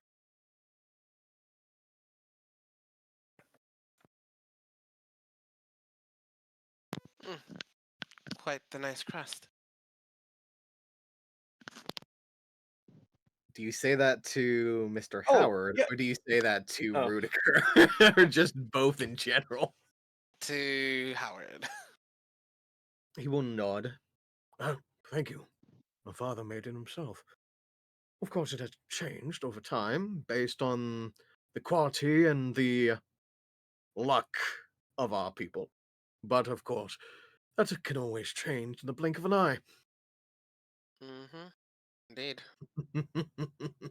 Indeed.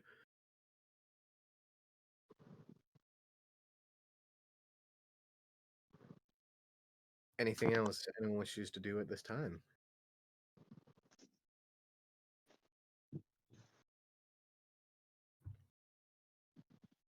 Oh. Yeah, you know what? I'm going to head up to bed early. And then I'm before I go to sleep, I want to craft a disguise. Just another basically like nobleman, Okay. but to as change my appearance as much as possible. Okay. Anything in particular that will make you stand out? Honestly, like I got that scarf earlier, just as Mhm. much as I can blend in with the locals as possible. Oh, you mean the scarf that you got from the guy who got Yeah, it? before I want to get the mask too, but I think like just Yeah. Okay. yeah, the best I can do and just basically blend into the crowd. Yeah. Okay. All right. You believe that you've made a relatively decent looking disguise. Okay. I will go ahead and bring everyone over here since including you, Fannin. There you are.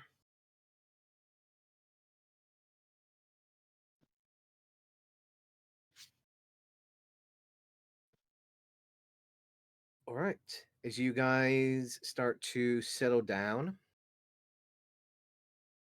eventually you will find yourselves in your respective places once again.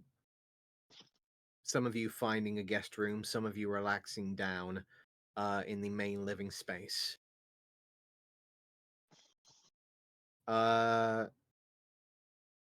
You will find a moment as the hours pass on by. It will be maybe a good 4 hours into your rest. Uh, who would be in the who would be upstairs because there would only be 5 guest rooms. So because of the fact that there is currently 8 of you, oh no, there's currently 7 of you. 2 people would be either downstairs or trying to find their own means of rest. Yeah, but Honestly, I feel like we leave Tullius and Dune downstairs. Yeah, I'm fine with that. Dune probably just fell asleep on a random spot in the house somewhere. Just that makes sense. Honestly. Tullius will agree to this. Um, the 2 of you will chill out downstairs until eventually Tullius seems to be awoken. Will shake you awake, Dune, as you're both at the dining room table after having found one of the professor's father's hidden stashes. You have found what seems to be a very nice looking bottle of liquor behind one of the books that you'd found in one of the Oh, bookshelves. I found it.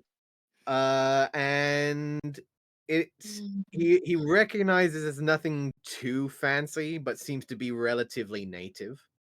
Okay. And you guys have been passing, like taking a glass and passing it over, pouring, just casually talking and getting to really like get to know each other, basically catching on to what exactly Slaughter Ball is.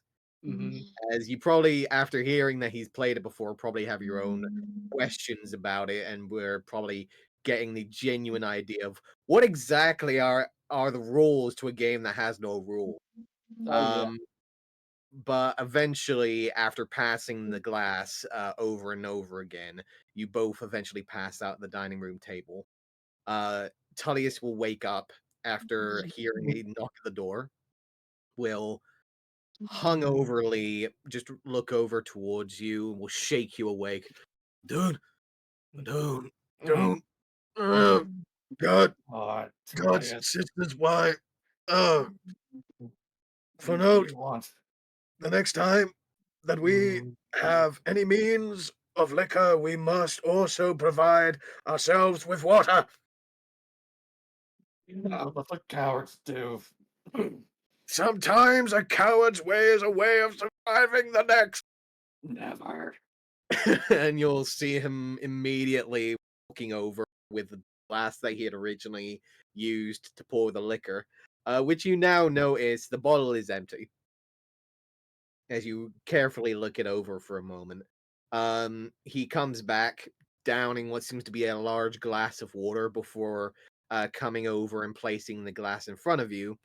Tullius will stumble his way over to the front door where a heavy hammering, knocking sound can be heard. I'm not an open door. Get away. I get up and as I go to the door, I'll just throw back the entire glass of water all the way to the door.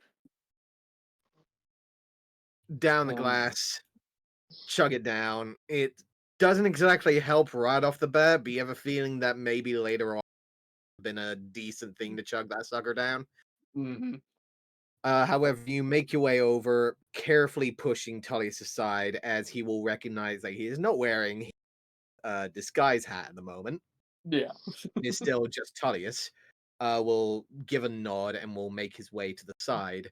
As you do see the front guard is standing there, looks at you, looking a little confused as you see what seems to be a very fine looking tiefling woman standing behind him.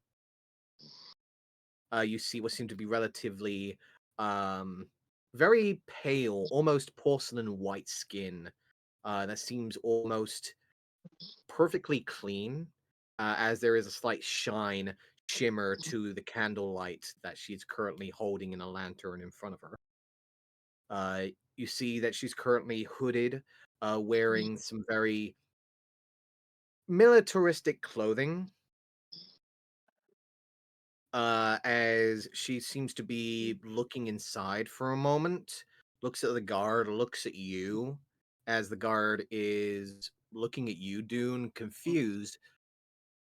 Um, just out of curiosity, we don't have a Yes. gentleman here, do we? Besides myself and a couple of others. No. You see the tiefling woman stepping forwards, immediately lock Dune. I demand to speak to General Avani immediately. I was kind of staring at her blankly. Who? Roll me a deception check, please. And who is snoring? This is Bannon. It's Vannon as usual. Yeah. Valid! Dude, he is snored hard. You might have his number, give him a text or something for this. You know, I am so surprised. Like, we're having a full-blown conversation, and my man's over there knocked the fuck out. Dude, he is out. Oh my god. Ow, ow. He's sleeping good now.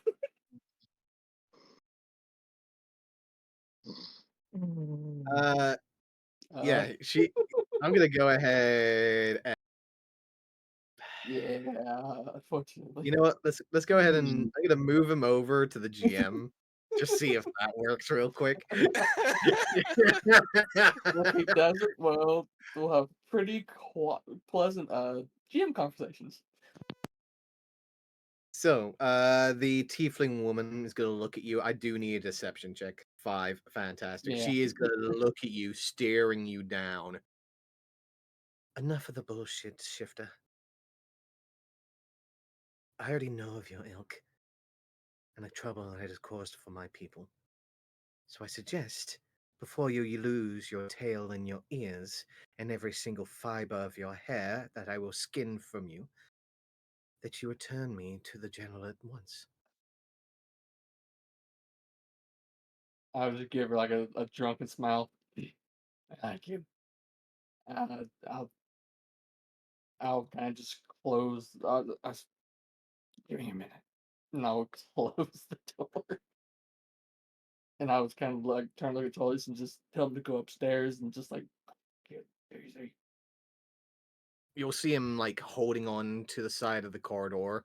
Has already taken the glass that you put down and is already working on another one and has like spat out some of it as he carefully chokes out on the glass before looking over you.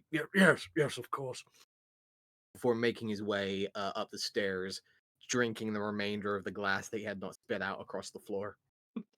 And I'll just like when I tell him that I'll close the door and I'll kind of walk off pretending I'm going to go get somebody, but I'll just kind of like shimmy my way over to the bottle. All right.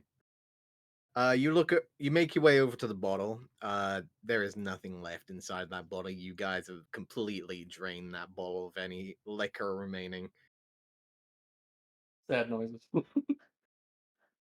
You do look over and you do see the bookcase that you had gained the particular bottle.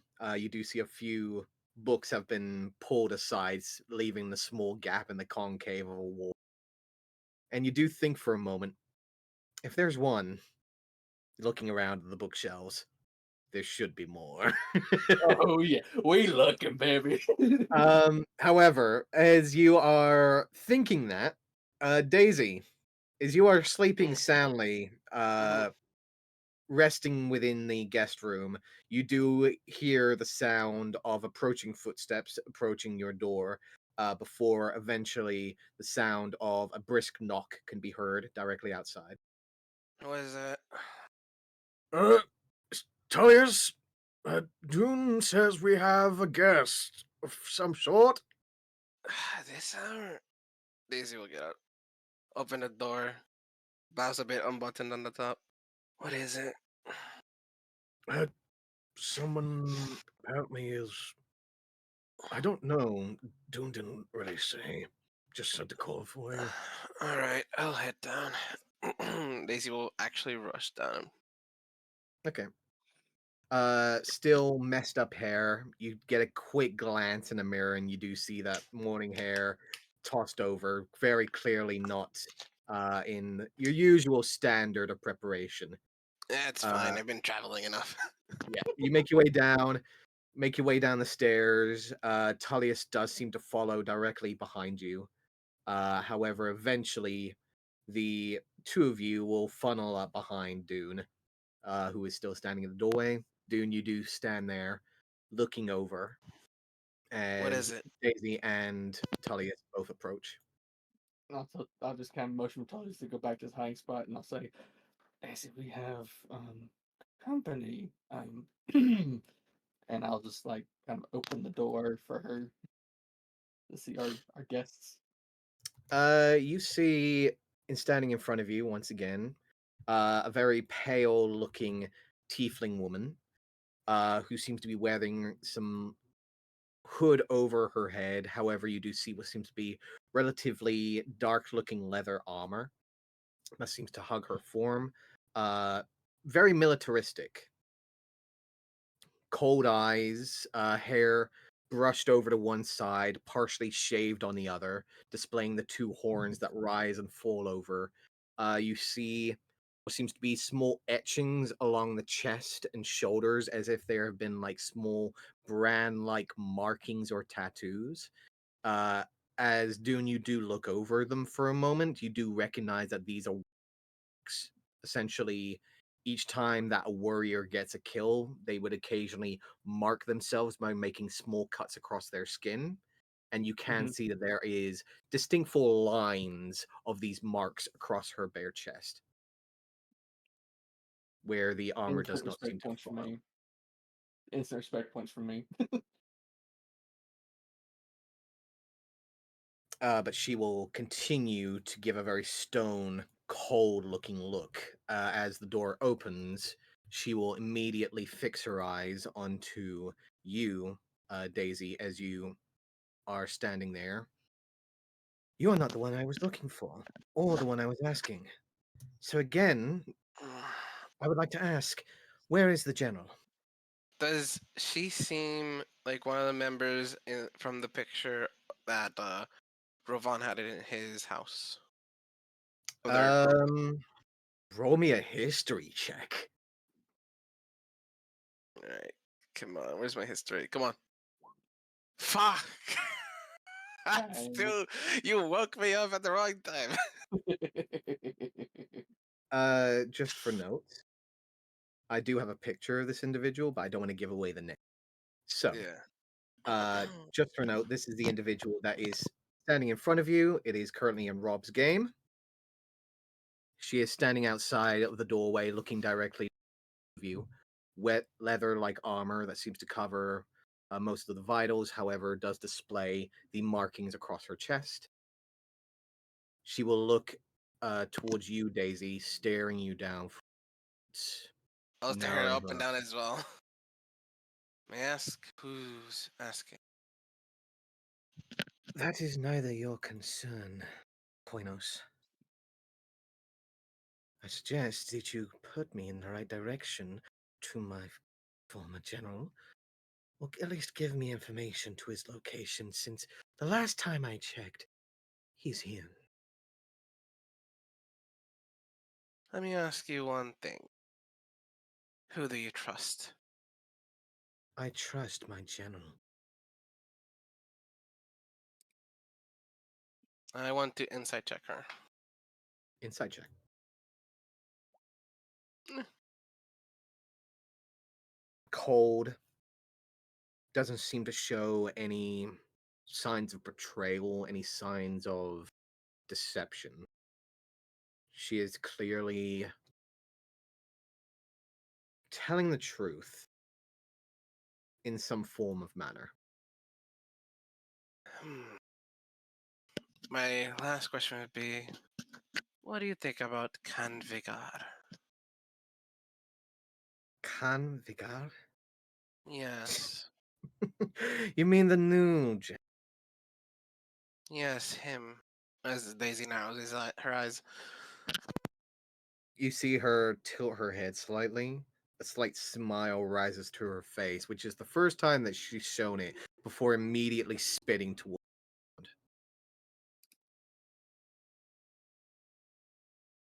Does that answer your question? I'll look at the guard. Only she can come in. The guard will nod before she will step inside. I lock the door behind her. She will start marching her way in, will glance aside to the side passageway as she will stop for a moment.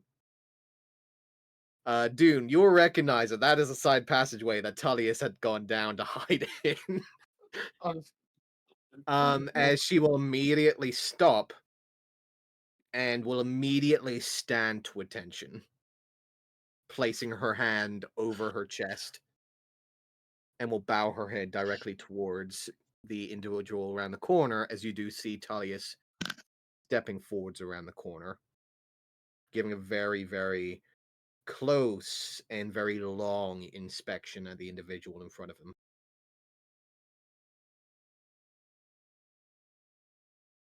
Lieutenant? Gentlemen,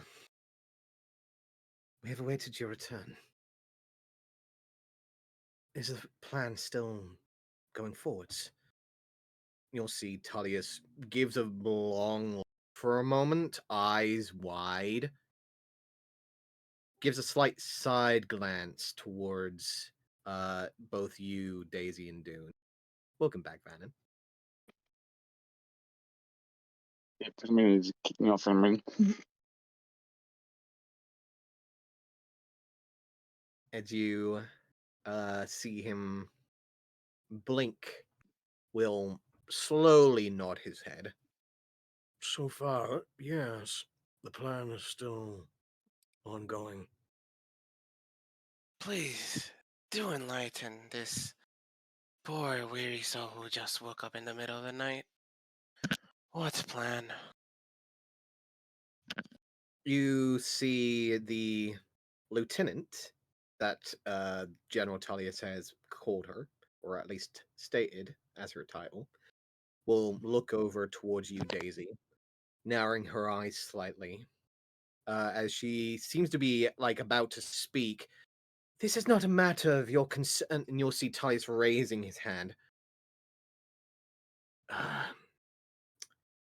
Pharisees, Pharisees, I remind you of your position here and should keep yourself in line. You'll see her immediately closing her mouth and turns her head back towards the general. Yes, sir. Sorry, sir. Tullis will look over towards you, Daisy. I had already told you most of the plan already. I believe I had already covered most of the essentials. So the one where we bring the kids out and all that stuff, that one. Yes, and then I said everything else afterwards. My reasoning here is to come back and speak to the War Princess. Do you need a one-on-one with her? He gives a long look before shaking his head. I believe if we were both alone, I would end up dead in a mere second. Okay, one-on-two, or with those of us who go there. We have a way of getting an audience one-on group with royalty. You see him as if he's about to open before you see the lieutenant quickly flash your eyes towards you. This is not a matter of meeting or perspective of politics. This is a matter of the future of our country, the matter of our people, the matter of our future for the sisters. You'll see Tullius, silence, Lieutenant! Which she immediately stands up tall, standing up straight, quickly looks aside for a moment. Miss Amaryllis, I apologize for my lieutenant's outburst. However, the fact of the matter is, my entering of this meeting is merely some form of ploy. I am merely a distraction for the true intentions of my people. Let me And ask if you you're... just one thing before you continue. And that is? Given this plan, is the War Princess expected to walk out that meeting alive tomorrow? I And would I will hope so. give him Yes, eyes. I would Good. hope so, yes. Then continue.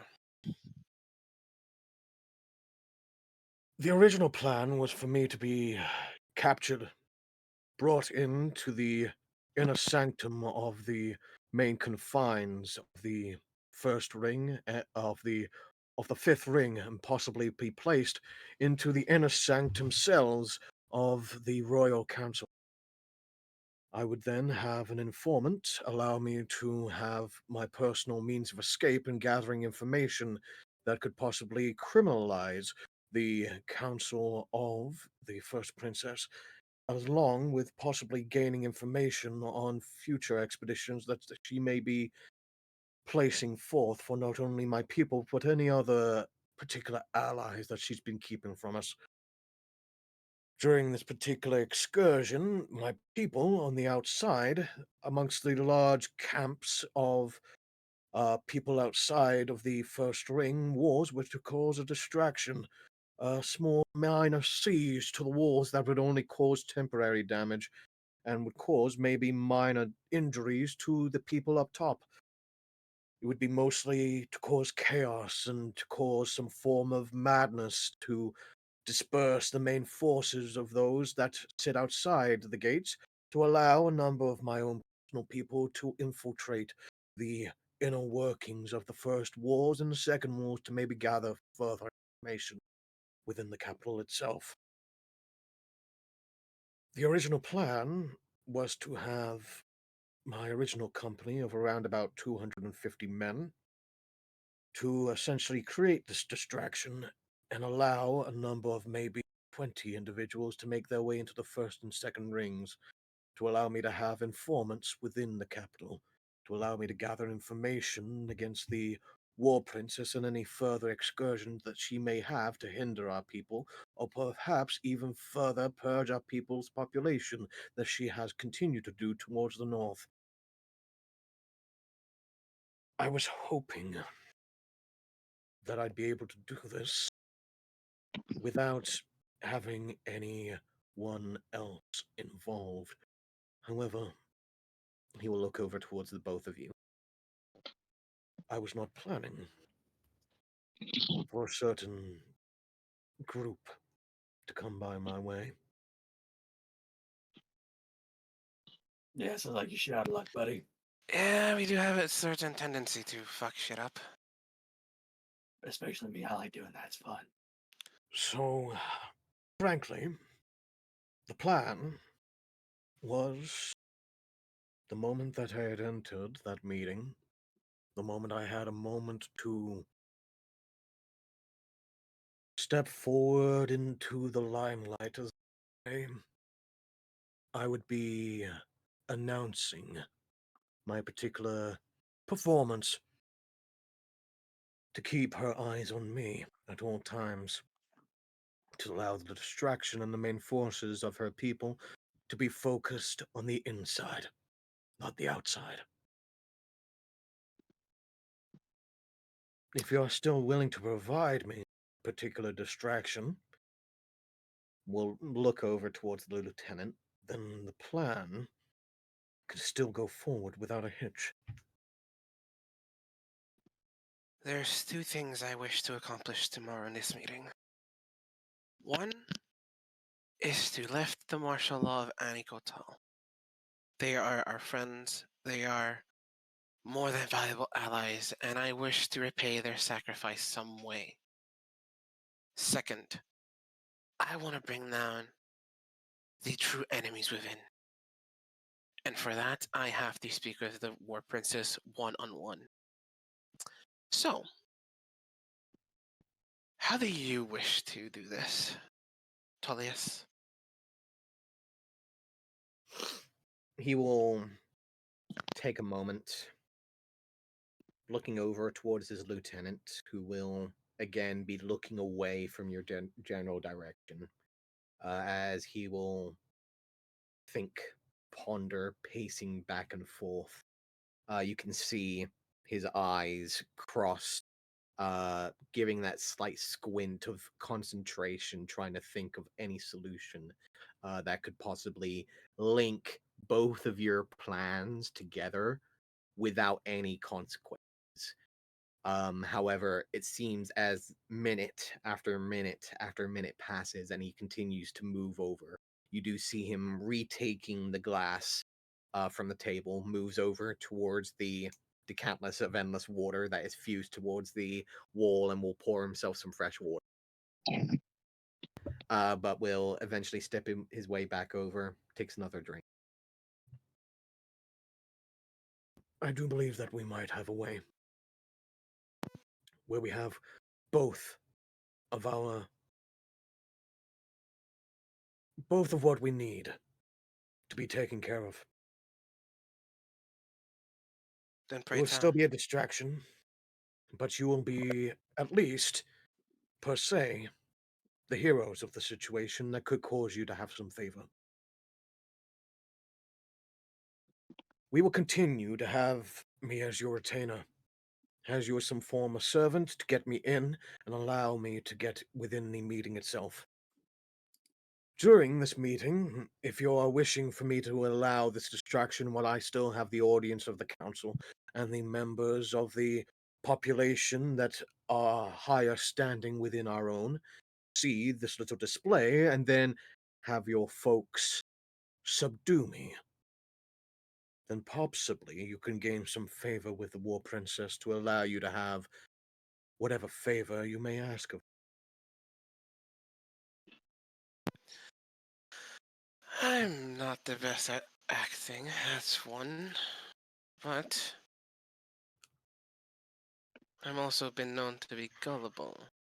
I've set up that already. So, this oh so naive, gullible princess, or rather daughter of a marquis,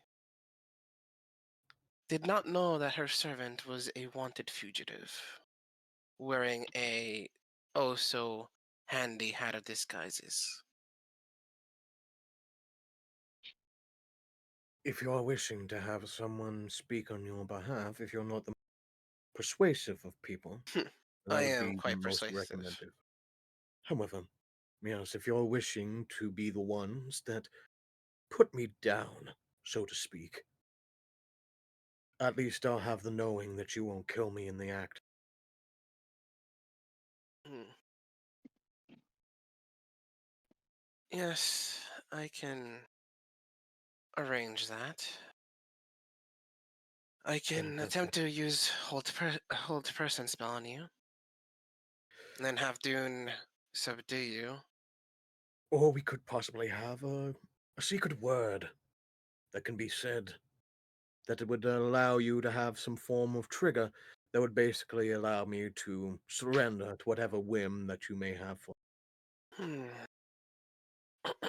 I, of course, will pretend to enact the form of resistance, but I will not cause any of you harm. Right. Hmm. Away. Hmm. I'll think on something and tell you in the morning. Very well. He'll look over to his lieutenant, who will finally allow her eyes to rest on his. He will step forward, nod his head. Tell the others to have themselves ready. Eat well, rest plenty. Tomorrow might be our last. You see them connect their horns together, say a silent word, which seems to be a kind of prayer in Infernal, that even you, Dune, have hard to really understand. This is old Infernal. Mm. Kind of like Latin when it comes to speaking many known languages. This seems to be very old, very dead in many cases that you've not really heard, as a few of the words you do recognize. However, others you're like, wait a second, what does that mean? Yeah. What did he just say? The quackening? What the heck is that? No. You just basically listen in. They both say a silent prayer before he will eventually allow her to go out the back door of the building, which you know is already locked and already well protected. As she makes her way out the back door, Tullius will relock it, allowing the magical seals, to reactivate before he will step over towards the pair of you. Did I not mention I had a company of 250? Oh, you did. I was not expecting them Okay. to be part of your plan, though. Yeah, sorry. I wasn't. I heard name. Took trying to talk. Did you end up fine. with Daisy? You're fine. By the Still, way, I liked her. She had fire. I like that. it seems that many of your people may know that your former second in command is a snitch, a rat, a betrayer, whatever you want to call him. Regardless, I'm heading back to bed. Tomorrow's a big day, and I have to mentally prepare myself to see that bitch of a duchess. So I bid you good night. I'll tell you the word in the morning.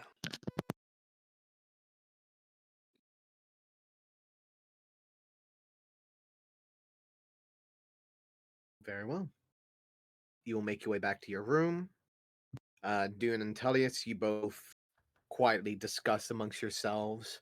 You do ask about the first lieutenant, which you do eventually get her name, which is Pharisius. I need to pull up my notes. There you go. First Lieutenant Pharisius.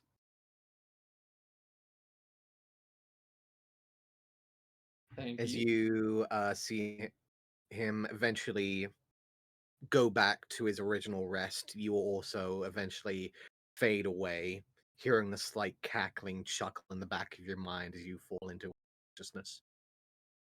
I'll fall back asleep with a smile on my face. You all will rest, having a full night's rest. If you have any points of exhaustion, you can. If you have any lost points of sanity, you can regain 2. Yay! You all wake. Fleep has already made breakfast as you all wake, as the smell of bacon, eggs, and what seems to be toast, I'm covered digging in in. butter, has already been laid out on platters on the large dining room table.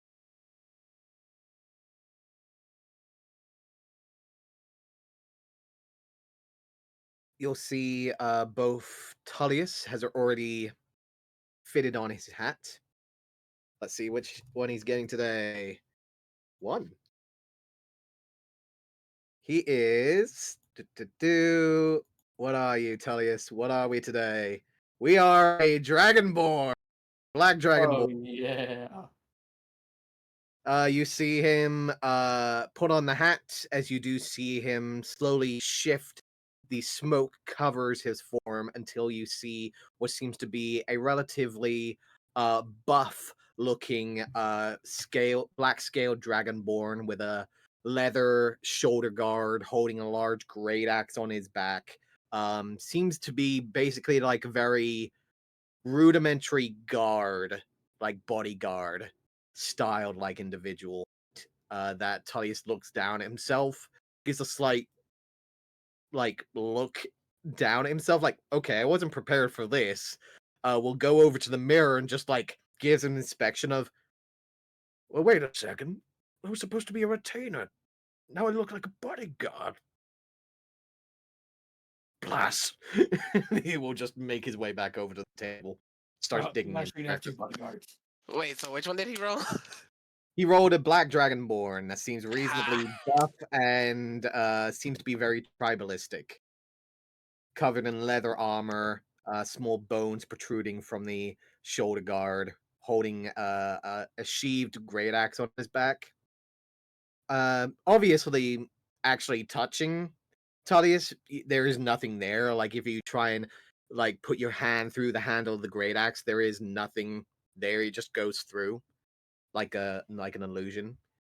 However, he is not particularly happy of this particular choicing of disguise today, since he was so Yeah, used to totally. It's being not that my half favorite elf. either. I like the other one Um, a lot better. he will sit down, have breakfast. Roger Howard, the professor's father, does eventually start making his way down the staircase from his office, wearing very regal, very fancy looking robes. As you do see, he's currently wearing a large bow tie and wearing some very fine looking glasses. He's currently wearing his usual belt that does have his whip and vials of multiple liquids at the sides, resting at the belt. You do see he is also wearing what seems to be a very nice looking white crystal rose that he's currently resting in a front pocket. And Professor, as you see this crystal rose, you've seen this before. Okay. You know this as your father's spy rose.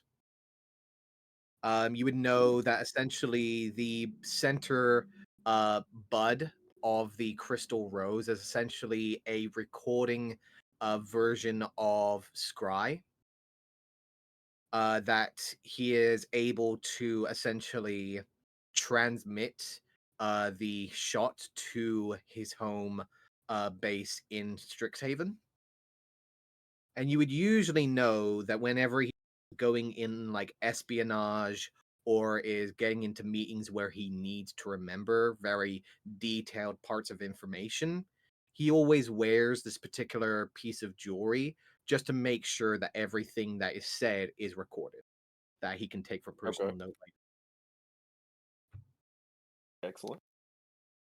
You know this because you've snuck into multiple times where the screen is shown, and you've had multiple times where you've sat alone at night in his office, just basically watching your father work through the Spyros. Okay. All right. And the fact that he is wearing it makes you know that he is currently getting prepared for a very serious occasion. Sure. Yeah, of course. By the way, Professor, since we've Yeah. agreed that you are Both uh, both right, professors basically say yes. right, Rutiger, my Yes, friend. sir. Yes. Since we've all basically agreed that you are the leader of this fine company,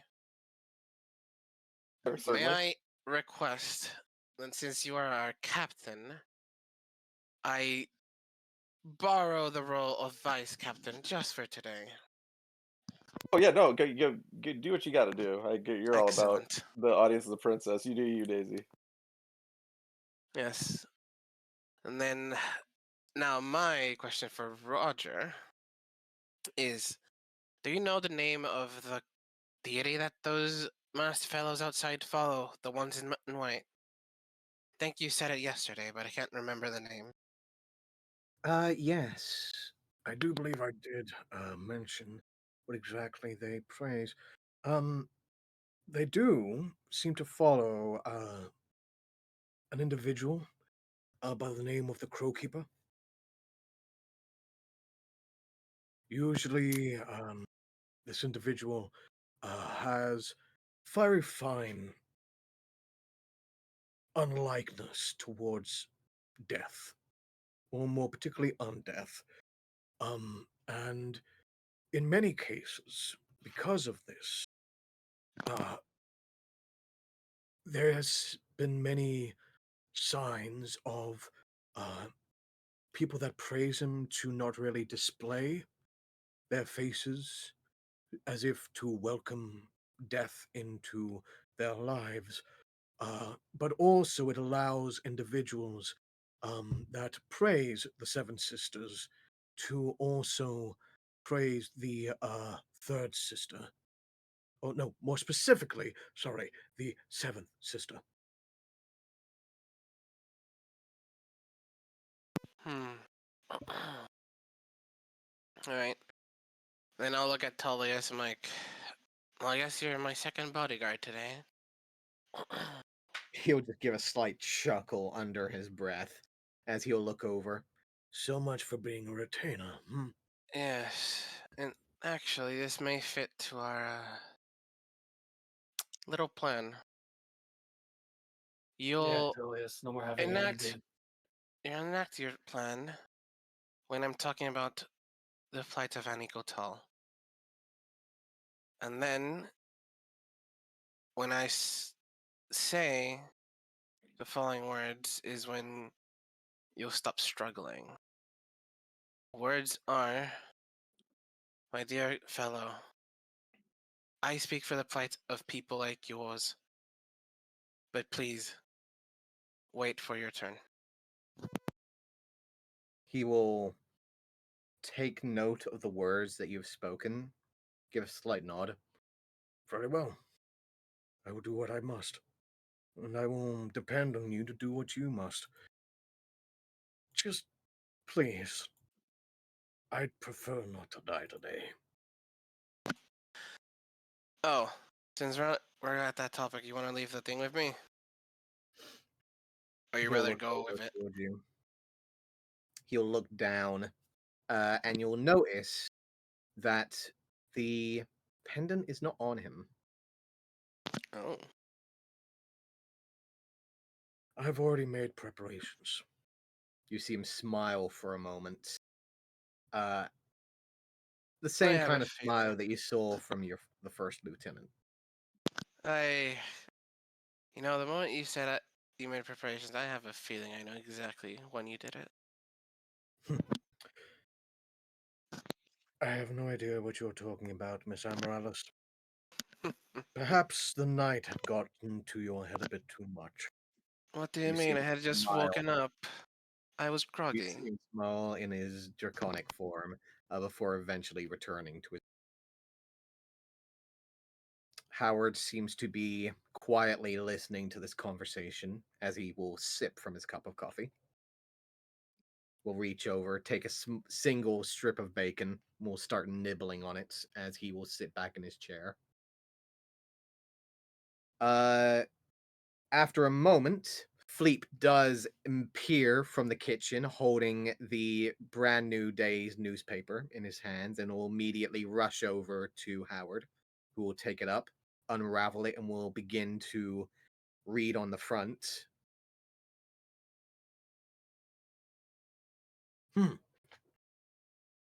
Well, it seems you lot are a bit more well known. Seems your entrance has definitely caused some form of action. And our meeting today, although was supposed to be spoken of, definitely seems to have gained some traction.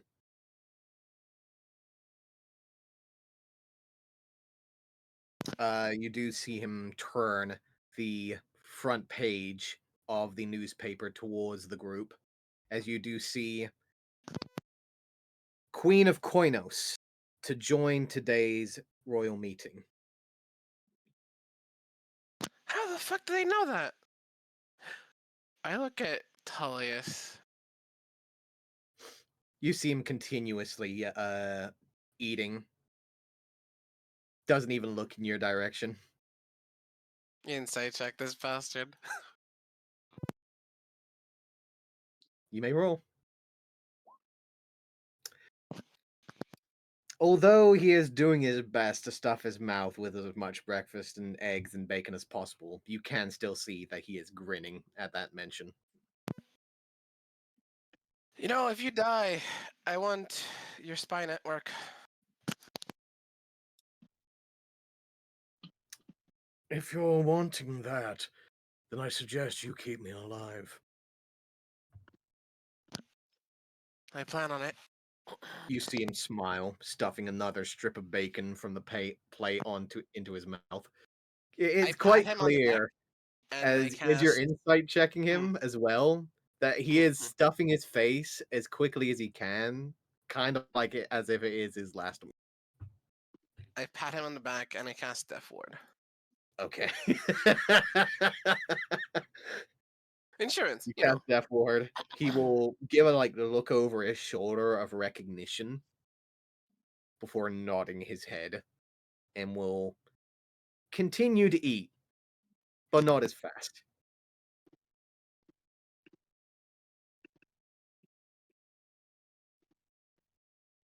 All right. What else does the newspaper say, Howard? He will look over and give a slight smile. Further complications towards the north. Speaking of matters of Anicotal, martial law is still in effect. Seems that there are continuous searches for an individual around the location. Seems of matters of great importance seem to be mounting around Anicotal and the neighboring civilizations, including Boshian and Zanazul, that seem to be soon in the grasp of the crown's jurisdiction should the individual in question not be found soon.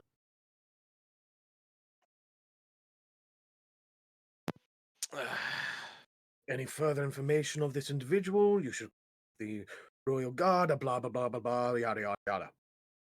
Oh, that's great. So That's why are they fantastic. bringing Boshan Zanizul into this? She's just making her own. She's making the problem worse for herself, and she doesn't even see it.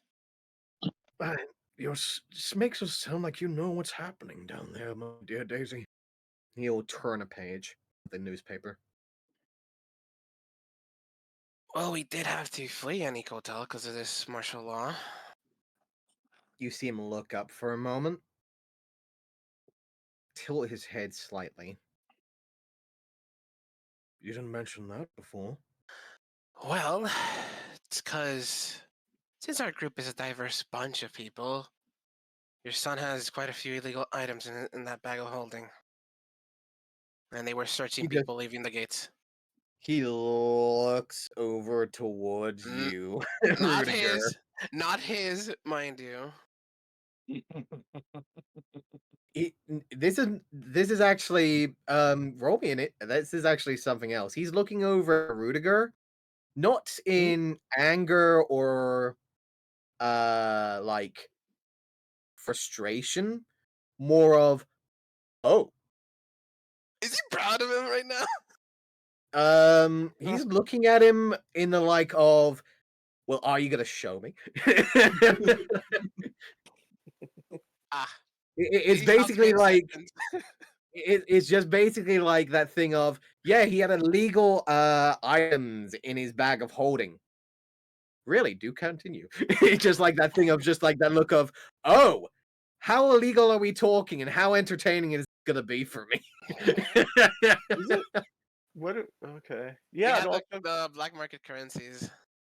Oh, that's your time. Those aren't illegal, are they? The dead man's tears, maybe.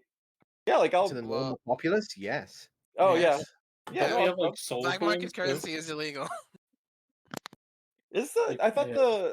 the coins were kind of traded not super openly, but a lot of people accept them. Those are illegal too. I had no idea. Yeah. No. Dead man's tears are usually traded amongst assassins. Yeah. Yeah. Those for sure.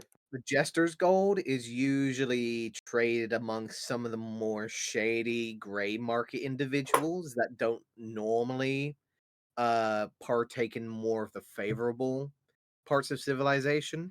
Sure. However, more than usually, if you put Jester's Gold into like maybe Freya's or like bits and bobs, trinkets and baubles, no.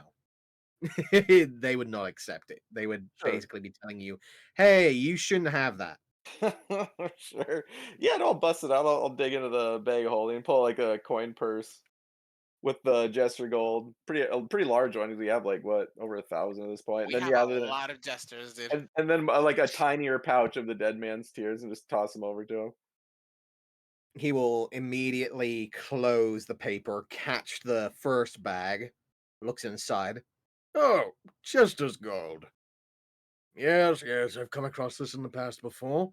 Quickly tightens the uh rope, throws it back over, catches the smaller bag, looks inside. The smile fades slightly as he will look over at you, Rudiger, like a look of, really? Yeah. Don't you remember the Andy Hotel, the man that tried to kill me, and then I almost died opening up his poison roll canister? Oh, that situation. Right, right. Looks down at the bag, Apparently slowly my looks back over at you. apparently my life is worth 20 dead man's tears. He'll inspect it for a moment, Kind of sad to be looks honest. over the gems, gives a slight nod before eventually throwing the bag back over to you.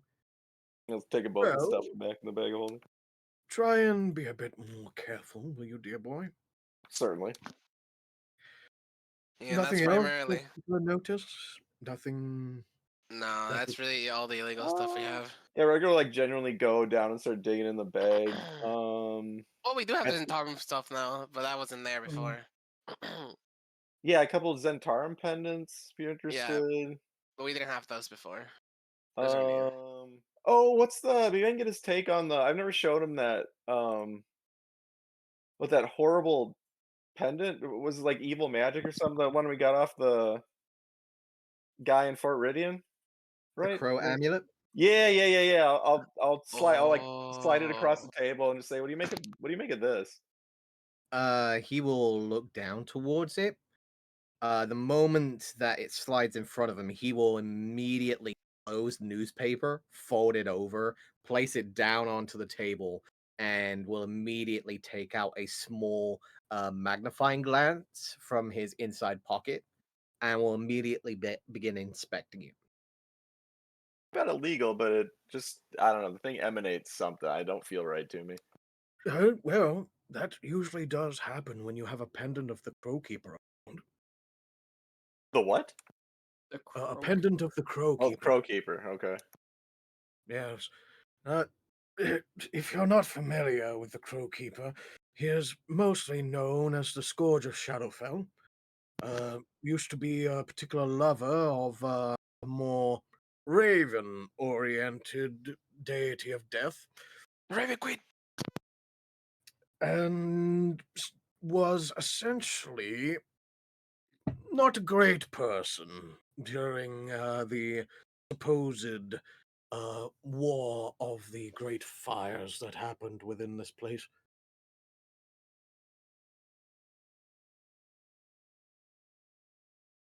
Could Hmm. say that he had a bit of falling out with the previous lover.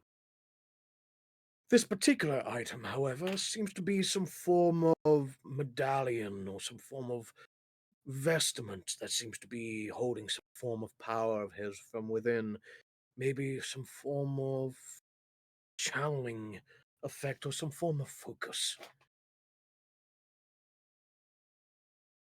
Okay, so alone, it's not really capable of anything, as far as you can tell. As far as I can tell, usually, for example, He will make his way over to Daisy and will carefully rest his finger just directly over the shimmering, almost translucent form of the Groven Guardian's, the arm of the Groven Guardian.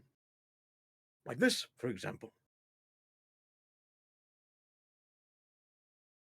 This allows you to communicate with, I believe, some form of power, allowing you to commune with some form of higher purpose. Hmm. This very same could be said for this item here. However, usually it would be recommended that you follow the individual that the medallion pertains to. Usually, when you're putting on medallions of distinct form of religious power while not also being of the same quote unquote eye to eye perspective of that individual, could cause some unneeded problems.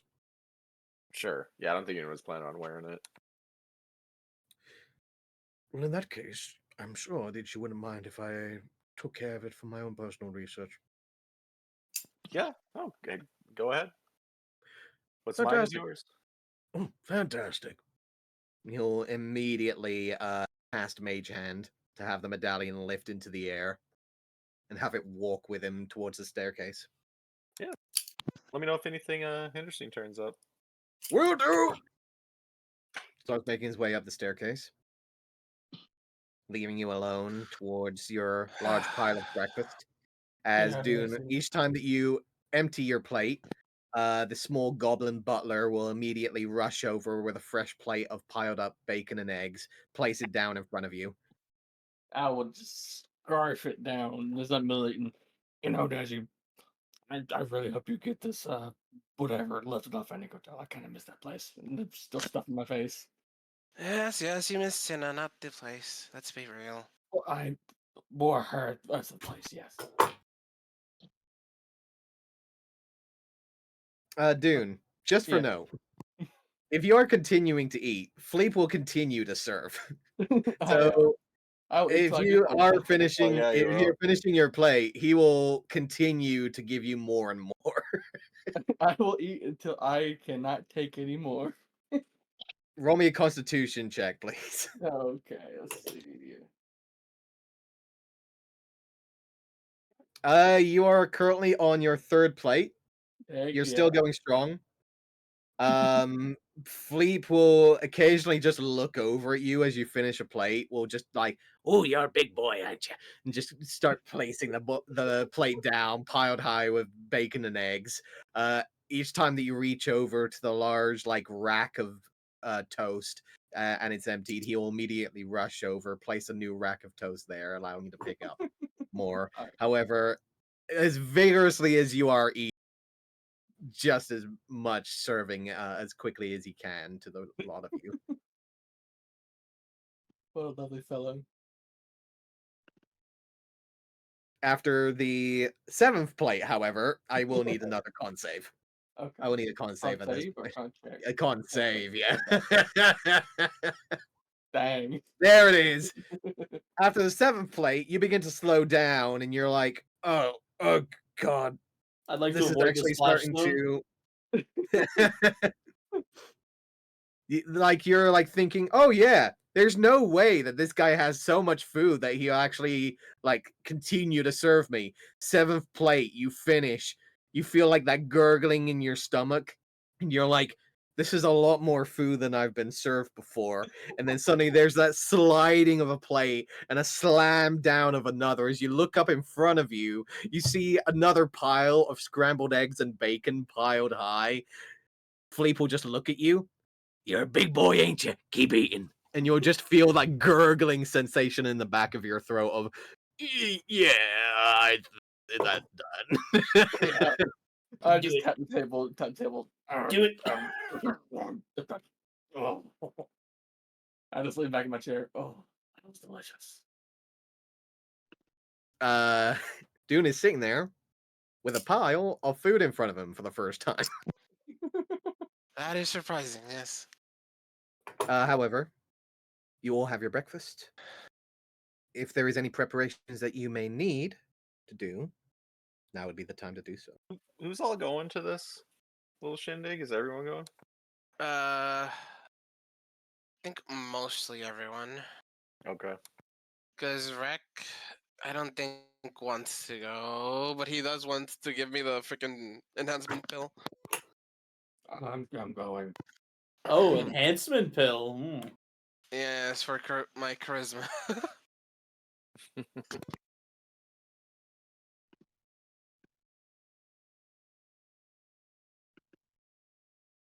time do we have? You'll look over towards your father, and he will quickly check his wrist. You have 3 hours until we need to make official preparations to head out. Oh shoot. Okay. No rush, my dear boy. Council work is usually easy. Yeah, how far away is the slaughter ball? Arena Slaughter ball arena. from here? Yeah, I kind of want to check it out. How far away is it? I'd say it's maybe a good. Well, since you have to get to the first ring, you'll have at least a good hour's travel from here to there. Then it will Damn, probably be okay. a good maybe 15, 20 minutes to reach the stadium. Okay. Another time then. Be cutting it too close. By the way, have Rovan and his wife already entered the ring? Or do I have to let them know? Allow me to check real quick. And he will quickly close his eyes. You'll see his hand lifting into the air, his finger touching the air as if touching buttons on a dial, and will eventually give a slight nod. I do believe that the Tanivius family has indeed made their residence here in the second ring already. The carriage, I believe, should be towards the south. I believe they've made their way right next to the small. Let me see. It says here that they have made their. Oh, well, they're right outside the back door. It seems. Perfect. Dune, go get your gear. Got it. And I just kind of get up and just mosey my way to the car and grab my Okay. stuff. You make your way out the front or back door, just out of curiosity. Back door.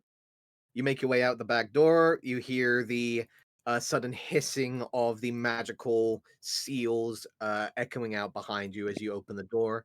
You do eventually step out, and you do see a 20-foot tall, large carriage that is currently resting there at the back area with the two dark, black looking horse like figures resting at the front, both of which will look towards you as the carriage seems to be relatively quiet.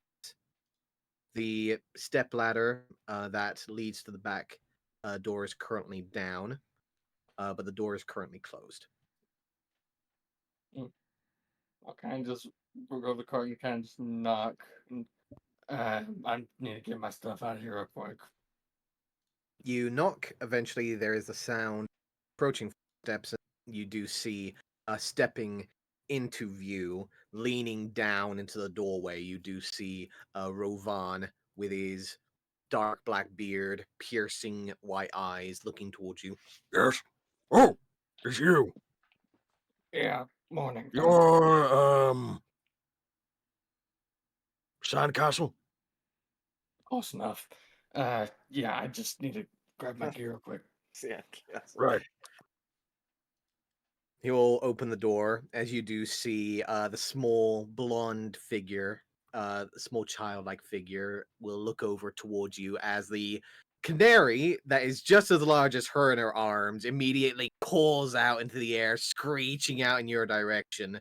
Rovan will immediately pull you over to a small chest on the side.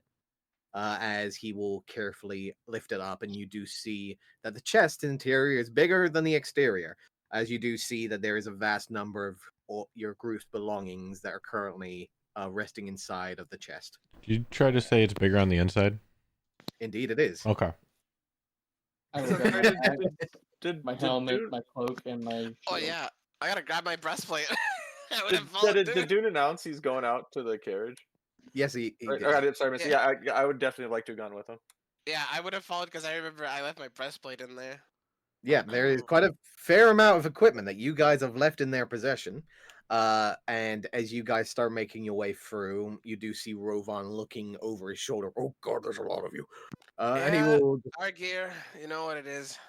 Right. I thought. Well, never mind. Usually, I welcome people into my home instead of them just walking straight in. However, welcome. Yeah, I don't actually Yeah, need sorry, any we're in a gear. rush. It's a big day. Yes, I But- understand that everyone's kind of in a rush. Just give me 1 second. he'll start rushing and like reaching in, throwing the bags out and placing them down in front of you. Your equipment is yours. You now have all of your pieces of equipment that you had previously left in their possession. And the stuff I need to attune to, I'll just take a short rest before we go in and attune to my items again if we have time. Yeah, Ravan, I actually don't have any gear in mind. I'm just kind of want to talk to you for a brief moment of how do you feel about the sport of slaughter ball? Rovan will just look over at you for a moment, gives a slight tilt of his head. Never heard of it. Really? Yeah. The potentially, and like the professor kind of like shoots a side eye at Daisy. We maybe needing a 8th member to our slaughter ball team tomorrow. No for idea the- what it is, but it doesn't sound very fun. Usually, when I- there's a fact of slaughter and ball, It's usually the more combination of the two doesn't sound like a great idea. it's more of a name, I would say, than actual. I mean, It look, does indeed sound like a name. That doesn't sound like a fun name to me. look at how, like, compared to the professor, how big is Rovan? Like towers over him, right? For the most part. I think he's twice your Rovan size. is currently, from your perspective, around about. Let's see, how tall is Dune? 6'9". 6'9". He is currently maybe just under double Dune size. Okay, yeah. Yeah, again, it's not. I think it's a name more meant to draw attention than it actually is about slaughter. But I mean, if you look at, I'm going to be one of the participants if I can do it. I mean, you could easily. He I mean, just maybe- gives you a very long look for a moment. Glances towards the staircase. Glances over towards the small child where small child is looking at the canary, looks over towards Rovan as she just smiles for a moment. Big Bird! As you see Rovan just look over at you for a moment, give a slight tilt of his head of just, come on. As he will carefully step over, lean down, pick up Lily and the canary, and will make his way over towards the staircase. Allison, can you pick her up for a moment? Lily is in need of a nap. You'll see Lily calls out, no nap, not right now. And eventually Allison will make her way down the furbolg, in her dress will immediately take Lily, as the canary will screech out into the air, immediately getting out of Lily's grasp and flying up the staircase. Allison and Lily will rush up the stairs, leaving Rovan and you guys alone, as he will quickly look over towards all of you. Right, so now they're gone. What the heck are you all talking about? I think Dune, seem to know more about it than I do at this point. I'm pretty sure you just have a ball of fire and you throw it in a goal and maybe try to kill the other people. Ball of fire, killing other people? Ball of fire. Killing other people. Is there any conversation in it? I think it's a bag worth a lot of gold. I think, right, Professor? That's kind of a bonus. I'm assuming there is compensation. I don't know the exact amount. I'll fill you in on some more details as we go here. I just kind of want to gauge your interest in it. So if there's compensation involved, you'd be interested. If I get paid to punch people in the face, fuck yeah, I'm getting involved in that job. Yeah. The more punching in the faces that you do, the more that would be appreciated. Honestly, it Gives sounds a like slow nod as you further continue this conversation, the bigger the smile this guy has. Okay, and I just as a last kind of thing, Yes. how would you be okay being on the same team as Tullius? So kind of winces as he says Tullius's name. You see the smile watching. wither for a moment before he tilts his head slightly. That depends. Can I use Tullius as a weapon? You'd need to speak with Tullius. If the situation absolutely called for it, I would say. You know what? How about Probably. this? If I join you, I have to throw him at least once. Sure. I think you know what I think we can arrange that. Fantastic. He'll immediately rush over and immediately grip your hand in a vice grip and shake your hand up and down before you can even second guess it. Hold on 1 second. Let me do this then. Well, you said we get paid on. Oh, okay. Professor doesn't wince whatsoever and just gives him a firm handshake in return. It's a vice grip, and you can feel, even though it is a reasonably vice grip and you're holding in that slight whine of pain. Sure, yeah. You That's do what the 20 feel, the 20 was about. even with the slight shaking of a handshake, the further strain of your brittle bones on the brink of actually breaking.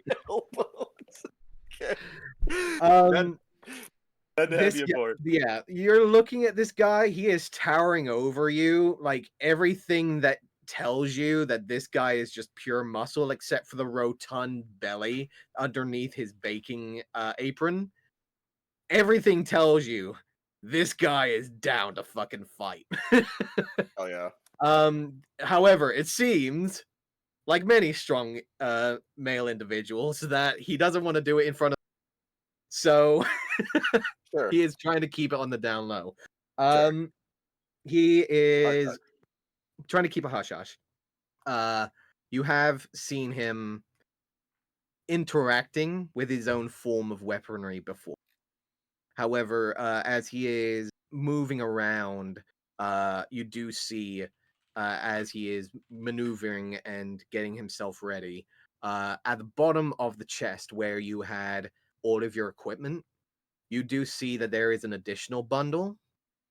And in that, at the top of the bundle, you do see what seems to be a set of gauntlets that seem to have a very distinct, for almost hellish-like featurisms to them.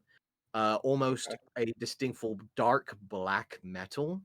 And you'll actually realize the metal of these particular gauntlets seem to be made out of the same metal as the coin that you found on the hag.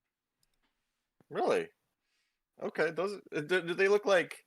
Are they more just like full plate mail gauntlets, or are they like knuckle dust? Like they look like they're intended to punch. You will see what seems to be a set of brimstone and dark obsidian-like gauntlets that seem to be reinforced with a dark black iron that seems to resemble the material in the hellfires of the Nine Hells. Okay. Wow. Okay. Those. Yeah.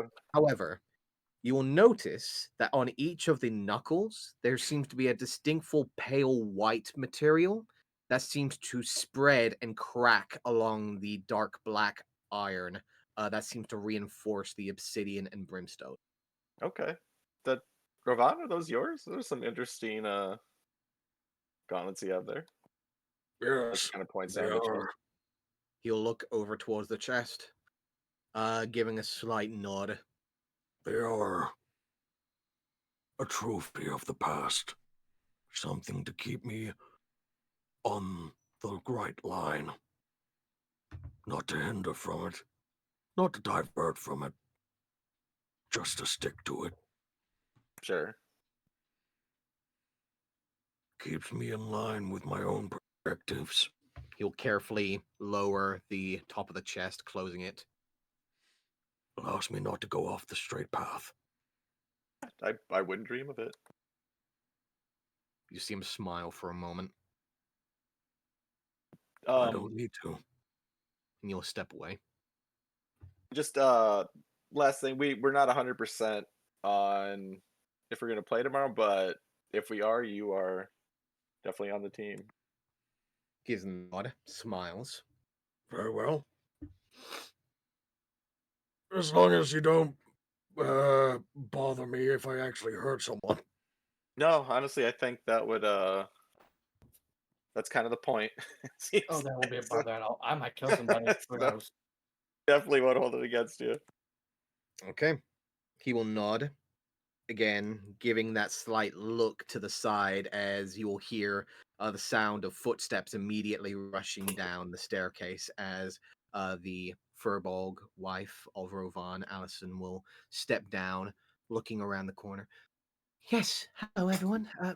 Was there a reason for your visit? And also, Miss Amaryllis, thank you, dear, for your gracious invitation. We did get the permits into the second ring this morning. Thank you. No, thank you. Um, Regardless, it's good that you're in here and not out there, to be honest. I most definitely agreed. Last night was quite interesting. Right, Ravan? And you'll just see him smile for a moment. There's a slight twist of his neck as a cracking of the muscles can be heard as you'll give a slight nod. Yes. Very interesting. I'm jealous you gotta fight. Dude, Daisy, you will notice actually, especially with your past perception, there are bruises and slight blood-like marks on Rovan's knuckles. That then does show yeah, that he has indeed been in quite of a tussle. someone tried to get in here like that. He'll look over towards you, shrug his shoulders. Some people aren't exactly the nicest when you have all the things in the world on offer. Indeed, and some people are just plain what's the word? Desperate. Yes. Desperate. Usually, you need to put the desperate back in line. Gives a slight cold look towards you as he says that. Oh, are you The putting down? sudden cracking of his knuckles can be heard as his fists clench, before giving a slight nod. Again, as my wife did say, thank you, Miss Amaryllis. Yes, I will partake in this little event of yours tomorrow. As you'll see Allison look over from him. What event? Rovan immediately straightens up, just like, Oh, we are hosting a hot pot tomorrow. I will be helping them out. They have requested me to do a few things as volunteer. and he'll give a look of help. Well, if everything goes good today, then yes, we should have a reason to celebrate. A hot pot? Right, yes, of course. Looks over towards Rovan. Looks over towards you, Daisy, with a slight squint in her eye. I'll just stay normal, not reacting. Very well, I will allow you to have him for a limited amount of time, but I would request him as soon as possible. Rovan smiles slightly in the corner of his mouth.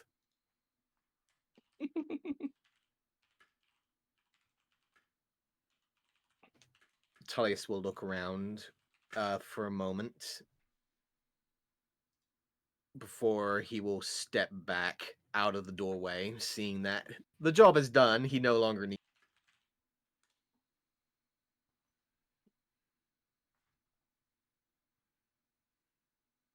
You all have your equipment. You are all equipped. Should you wish to place those items on your person, you now have them. We have no time to attune to them. Any items we need to reattune to? Yes, you can reattune to your items. Cool. It would only take an hour to reattune to any items that you had taken off. Sick. As you guys are beginning your preparations, I will say that after tuning any items taken off yourselves, you will have 2 hours left until you guys do need to make your way to the meeting. Is there anything you wish to do? How long is it from the house to the meeting? From your house to the royal throne room where the meeting is being taken place, asking the professor's father, Howard will tell you that it is going to be around about a 2-hour trip. Right.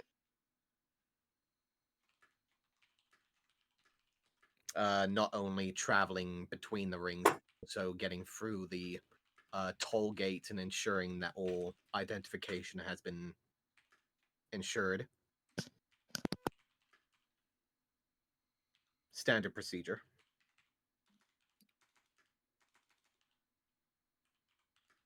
Howard will actually look over at Tullius as he says this. Gives a slight look towards the professor and Daisy and Vannon, as if to say, do you have anything that could properly take care of him if things turn bad? In what way? Well, I do believe that you know full well that the gates have measurements that should remove any forms of magical enchantment. Hmm. Tullius, I Gates think it's go. time to make a makeover for you. What?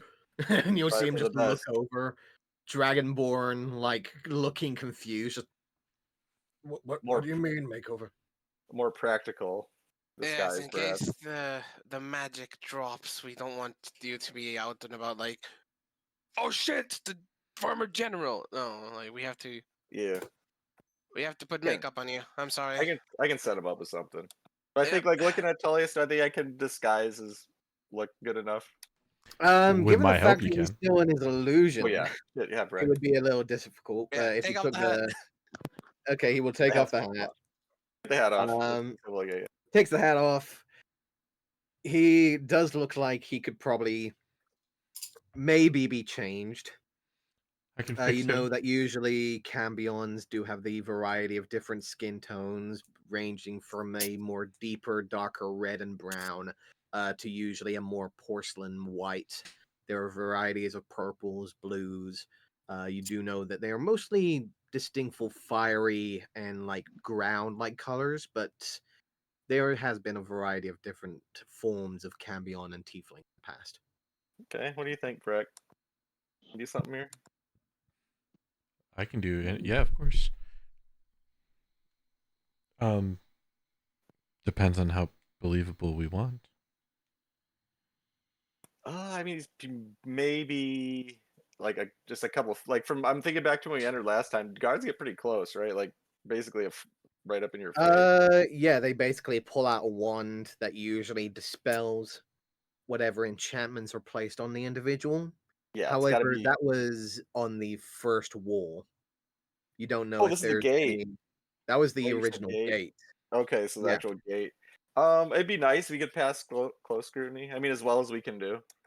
You do know that the main reason gotten past the first ring is because of the fact that your father had given you jurisdiction beforehand, and you had already Sure. gone through the first wall. Yes. So they were not needing to check you again. However, you would know that the main reason checked Tullius before is because of the fact that not only did you have Daisy cover him, but also you had your father's jurisdiction to cover as well. Yes. You know that moving forwards, your father's jurisdiction doesn't really go that far. Sure. Yeah. No, I get that. Yeah. So you're not entirely sure if he'll be able to actually get you away with just torn your way out. Yeah. No, he's got to look the part. All right, I'll pull out my all-purpose tool, concentrate for a second, create a disguise kit. And who are Beautiful. we trying to make him look like this time? A I dwarven don't know, female. How do... that might be a little off base, perhaps just a male that doesn't look Please like tell me him. that's telepathic. Well, yeah, Thrycreen can't talk normally, so. Okay. So Tullius has no idea this conversation is currently happening. Carry on. Yep. No, Rick. Just another male of his race, per se. One that doesn't look like him. All right. Like maybe does Tullius have any facial hair currently? Indeed, he does. Okay, so Tullius. Yeah, here we go. This is the Tullius- picture. There's Oh, Tullius. okay. The easiest change is, of course, to shave him. He has Yeah. he has a very thick beard, mustache, long hair that seems to rest just along the shoulder line. Two very distinct full dark black horns that seem to rest over the top of the head. Okay. Are there Pitch black eyes with single red dots in the center where the pupils should be. have we noticed any horses or beasts of burden around? Yes. All right, can I see if I can find a decent amount of like horsehair? Oh hell yeah. Hell yeah. Okay. You can go outside and you do see that there are multiple beasts of burden. However, a lot of them seem to be more draconic in nature than horses. You'll notice that a lot of the horse-based drawn carriages seem to be more of the Empire. Especially, you see like distinctful marks, more common writing written on the carriages and carts instead of the classic Infernal that most of the natives use.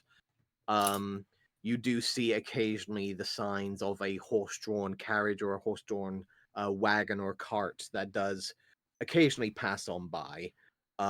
You do make your way around, and I will say, for the form of the fact of just gathering resources as Vrek would probably do in an occurrence such as this, I will say that you've probably gone around whenever you've seen horses drop any forms of hair, or whenever you're able to maneuver over to a nearby carrier horse and able to snip a few strands of hair from their mane.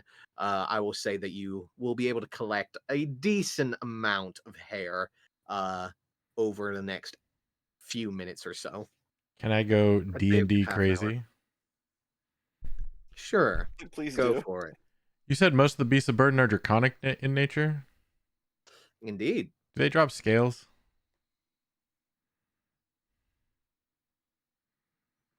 Hmm. I want to make him look like a dragonborn. He's got the horns for it. He's got a tail. He does have a tail. Vrek, Yes, sir. first of all, roll me an investigation check. Sure. Could I use my magnifying glass to help me get advantage? I was gonna say, because I'm helping him too. Can you? Or would actually, I guess say- he could give me help. Yeah, the professor will be assisting you. I wouldn't say the magnifying glass would help you in this regard. Okay.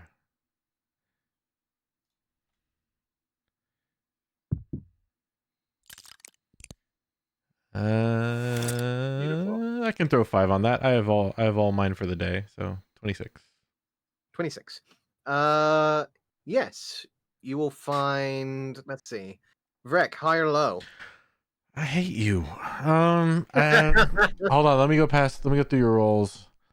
Let's go with. It's you. I'm going high. I have to go high always. High. Okay. Yeah. 67.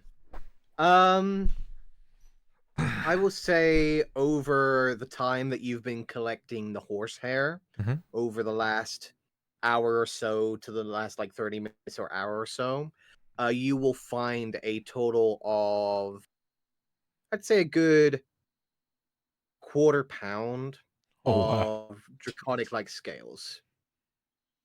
And this ranges from a variety of small drake scales of the chromatic color, Mhm. to more shiny metallic scales. You actually come across what seems to be a much younger crystallized dragon. Ooh, fancy.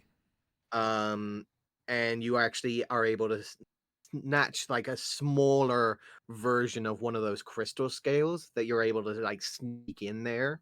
Mhm. However, you will find a very large amount of more dark black, green, and red scales that seem to be the more common variety. Yeah, those would be more perfect because the chromatics are definitely going to be more flashy. So elementals are probably the way to go. So the more earthen tones, the reds, the browns, that kind of stuff. Mhm. You would believe, especially now getting a genuine look of Tullius, and the amount that you had gathered, that you could probably cover the face and maybe the neckline and shoulders with the scales that you've collected. Okay. But probably not the arms and the legs and the rest of Yeah. just maybe the neck area and the face. But Everything else would probably need to be covered. if we have one, or maybe we could find a robe that he could wear probably and cover it up, and then he could be a acolyte of platinum or a platinum dragon, maybe that kind of stuff. We've got two Okay. disguise kits between the two of us. I'm sure we could produce a robe. All right, that's Castle my robe. goal. I want to pass him off as a dragonborn. Okay, Alright, let's do so it. Crazy whoever D&D is stuff. Let's go.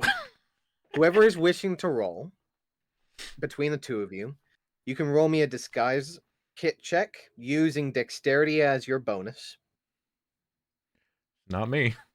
and you will have You're not advantage. proficient. Gotta I'm give not him proficient. guidance. Are you proficient in disguised? I am. Disguise kits? I am not. Professor? I'm not Okay. proficient. No, I just have a disguise kit. Ah. Yeah, my okay. dex is 12. Okay, so So here's the deal. So we can either have the professor roll, but he is just a base roll, Mhm. or we can have Rec roll, but he has advantage. So I'd be rolling at a +5 basically from Dex. +5 from Dex. No proficiency, and base roll. Okay, so I think Vrek would be the better Yeah, shot. No, statistically, yeah. advantage is better. Yeah. Because of the fact that he is proficient in the tool, he would technically have advantage with you assisting. Sure. Okay, yeah. Let's do Because that. of the fact you're not proficient in the tool, you would have disadvantage. With him assisting, would be a base roll. All right, so I'm just gonna roll 2d20s. We're gonna add 5 to it because it's 1 for dex, 4 for proficiency. Daisy, guidance? you are not with this group because they are 'cause I thought it was still in gathering. the house. I know. Alright. Now, I will say, unless you are not wanting to do anything else, Daisy, in preparation for the meeting, I will say that yes, you are able to guide Freck because you would. Okay, yeah. well, I have anything now else to prepare. it gets even crazier because of my artificer ability. Because I am proficient in the kit, I get to double my proficiency.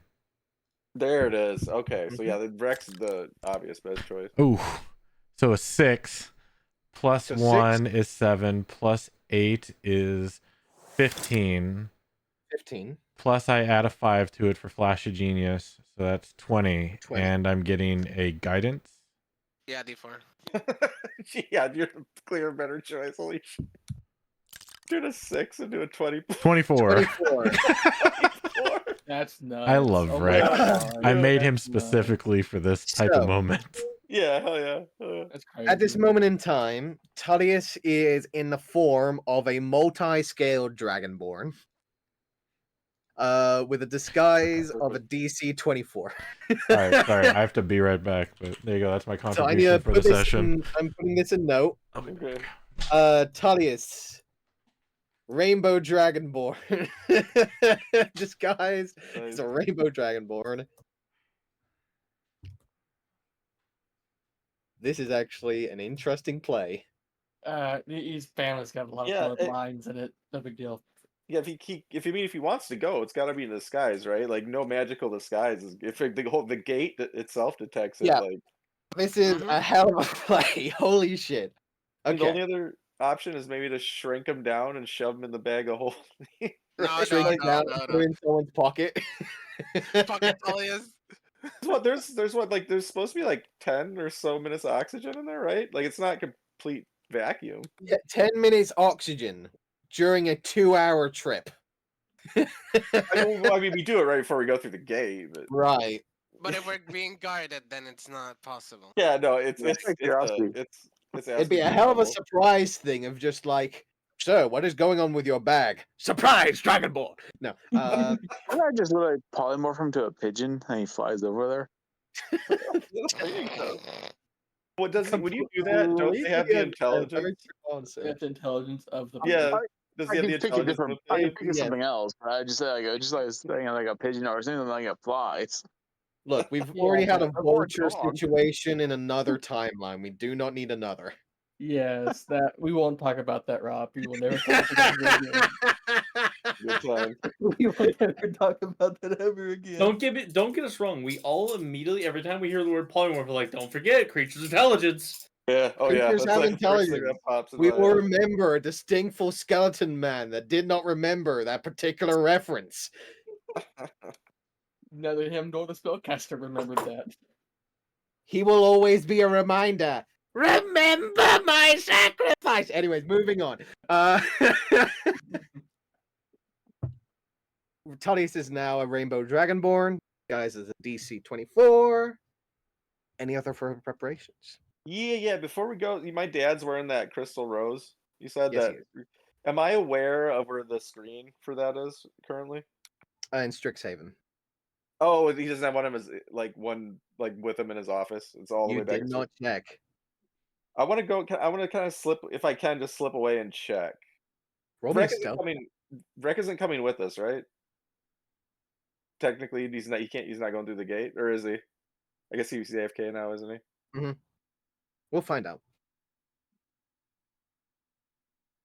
But you make your way up the stairs. 23. Yes.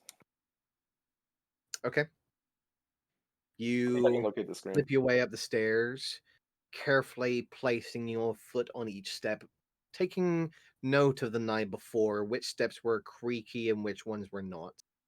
You were able to make your way up without anyone else noticing, except for Daisy, who would look in your general direction. I'm just always assuming Daisy's staring directly at me every time I do anything. Yep, Daisy, you see the professor sneaking up the stairs. I ignore him since Rainbow Tullius is more important. You're focusing more on Tullius as you see Vrek is currently placing them onto his face, and like you're just inspecting, giving like the final look over of like if there's any spaces that show the actual skin underneath. But you do look over in the corner of your eye. The professor sneaks off, makes his way up the stairs. Rudiger, you make your way up to the top of the staircase. You see the other rooms to the guest rooms and your father's office door currently closed. Sure, yeah, I'm assuming it's in the office. You would believe so. Yeah. See if I can't locate it. You go over to your father's door and you turn the handle. Does not open. Yeah, let me look. I mean, I know my father. Looking at the lock, how hard do I think it's going to be to get in there without raising any ruckus? You look at the lock. Seems to be a standard lock. Really? But you know your father. Yeah. You know, honestly, it's like my mind is. His expertise is essentially leaving things to the naked eye. Yeah. I honestly, I don't think I need to really. My mind is, I just, if Rec isn't coming with us, at least he can sit here and watch what goes on if he wants. I'll just, I'm just gonna go back downstairs and talk to my dad. You do see that he is in his usual rocking chair, currently holding on to a glass, which you see he is currently inspecting for a moment, as he is sitting there before taking a sip of liquor. Frowns for a moment and then again inspects the glass. Yes, kind of great. Lord bless day. Dune, as you're sitting there in the middle of this, you will look over and recognize that the glass that Howard is currently looking over is the one that you and Tullius were sharing the night before. As you did not remember to clean it, and you basically just put it back in the same place as you originally had found it. So at this moment in time, you do recognize that Howard is currently looking at the glass and clearly is recognizing that something is not the same as it used to be. My Right. eyes will like get big, and I'll just continue to look at my axe, and I'll just like clean the tooth and just be like, mind my own business, just hoping he's not looking at me. Suspiciously sharpening faster for whatever reason. Yeah, no reason at all. No reason at all. Shink gets looked at. Shink, Shink. Looks over. Shink. Yeah, Looks perfect over the timing, side. Nope, not short enough. Shink. What are you doing? I don't know how to whistle. Howard will look over towards you. Yes, my dear boy. Time is of a fleeting thing. How may I help you? Yeah, what's that? Rec, perfect timing to come back. Were you planning on staying behind when we go to the whole meeting thing here in a little bit? Or are you coming with us? The 'Cause we council gotta get you meeting? through the Yes, the council meeting. That's a very open public place that I don't belong. If you want me to go, I will go as the leader of the group. Well, does the magic field too, so I were disguising him. I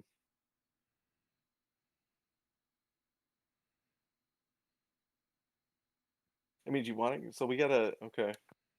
Oh, It's not- too risky for Rec if he wants to survive. I think it'd be better if he stays. I have an idea. How much room is in our portable hole? Oh. Rez is gonna It look has at Brandon. Tullis's rucksack. It has the freaking wine No, thing. there's room, but there's Yeah, others. you guys still have Tully's rucksack. Shit. Yeah, Yeah. we In do.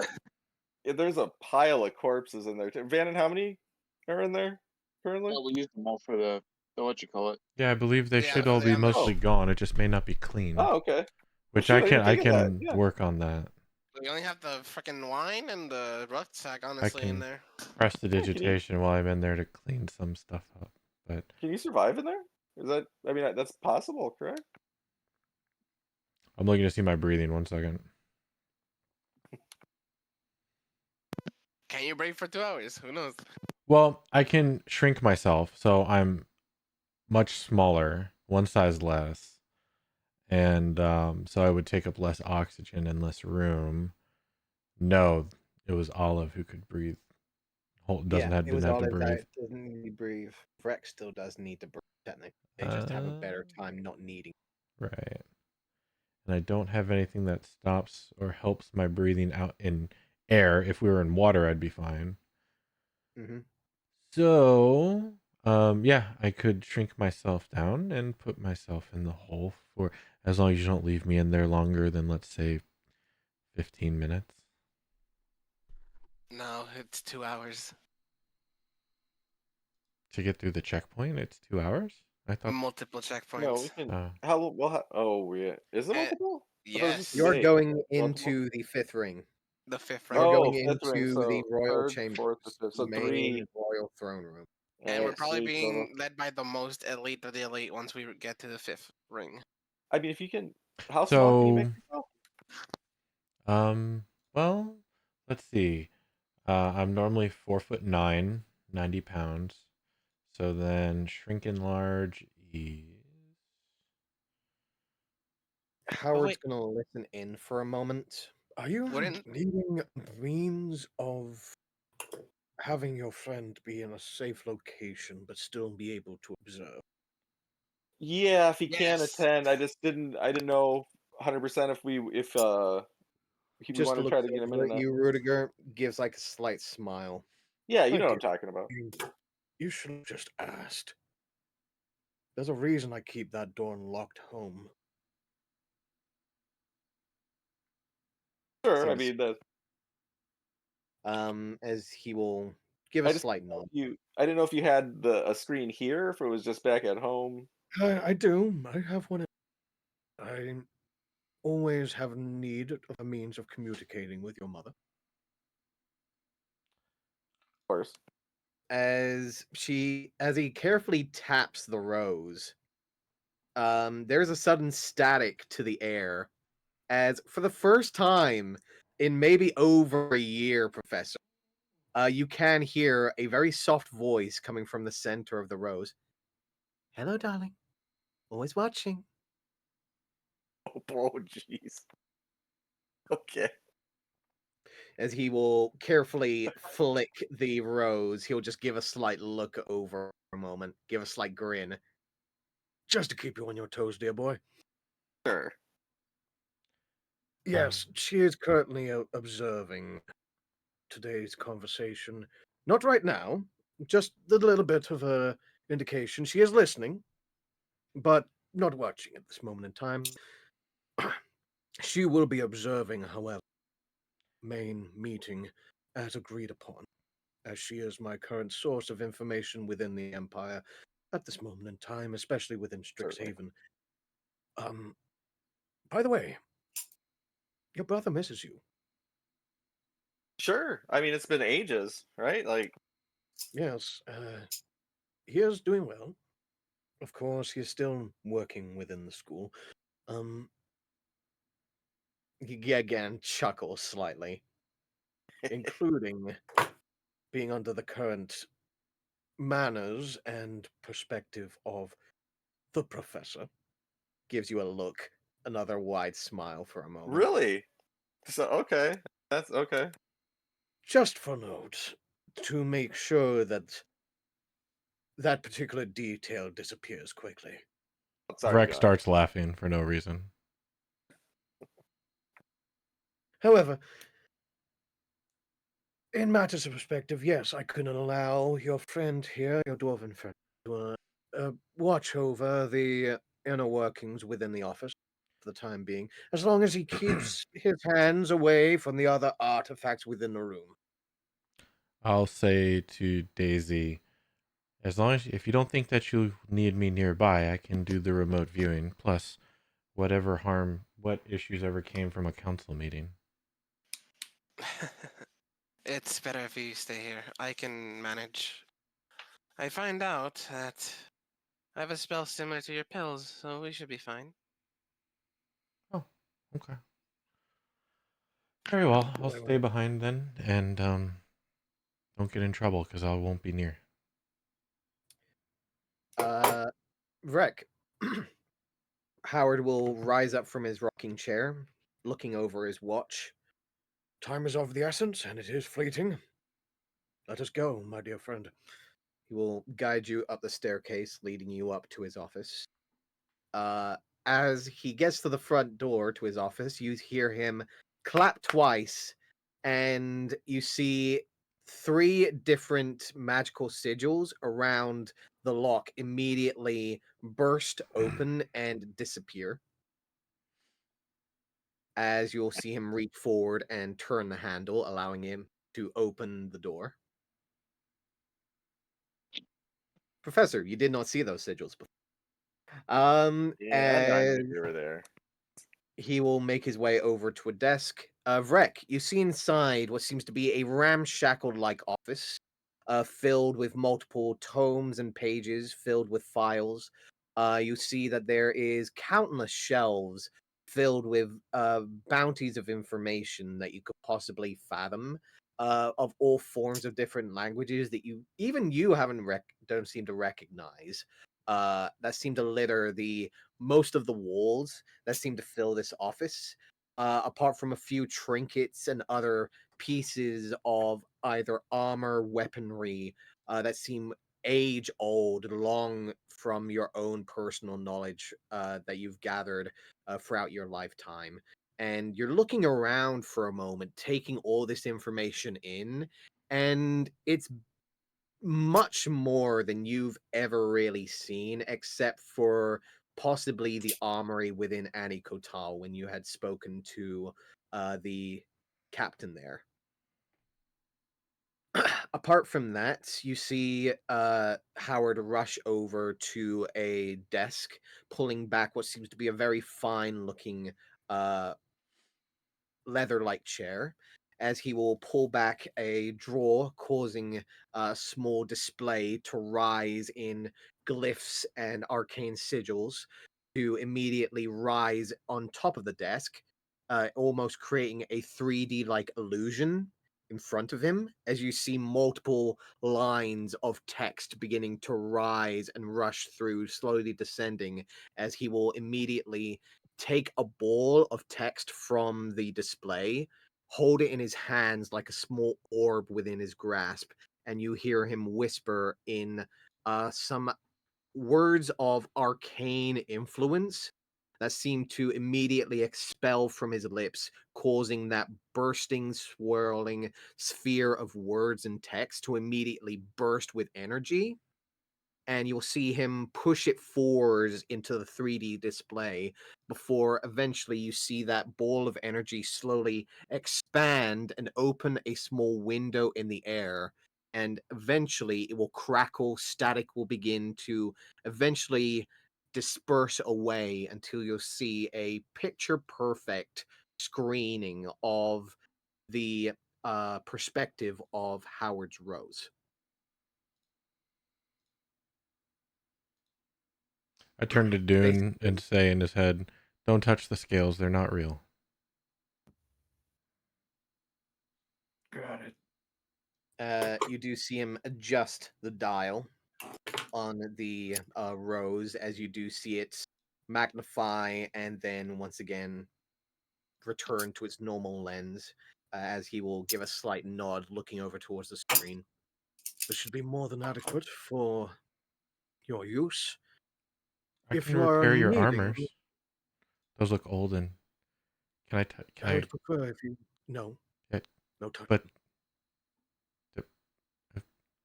If you fine. by chance end up trying to repair the item, it would more likely remove its previous enchantment, and I'd like to maintain. What about reading? Can I read what's in here? He'll look around for a moment before he will point to a small shelf of books that are resting directly next to the door. Those ones. You can read those ones. I'll turn to the professor and say, "Thank you, professor. This is awesome." Yeah, no problem. I mean, I thought you might enjoy it in here. Also, don't touch the scales; they won't stay. Yes, thank you, Ray. I won't go near him. Okay. He will give you a nod, Vrek. Also, if you are of the spell casting variety, Oh no, I make things. well, if you are able to cast spells by any measure I do believe that you should be able to transfer those through the lens, should you need to. If you could see Rex's eyes get wide behind his goggles and through his, chitinous shell, you would. He just gets wide-eyed and like, and he wants to try it out. You see him smile for a moment at the widening of the eyes through the lenses. Gives a slight nod of, sure. He is going to press the digitation of the professor's hair. Okay, let me see here. What is the range of prestidigitation? 10 feet. 10 feet? Yeah. Yeah, I'll say Howard is currently 10 feet from. Okay. So I instantly soil the professor's hair. You look through the lens and you do see that the Professor Rudiger is indeed standing 10 feet away, like looking over towards Howard. And at that moment in time, Rudiger, you do feel a slight sludgy sensation within your hair as you feel up and you do feel a very distinctful, very nasty smelling sludge that is currently resting within the top of your thick mop of hair. As you see Howard look over for a moment, he'll look over towards you, Vrek, give it like a slight nod of, see? Before immediately clicking his fingers as he will indeed prestidigitate the mess to go away. Preston's gonna step out of the range. Yes, this will do nicely. I'll need to figure out how to make my own device like this.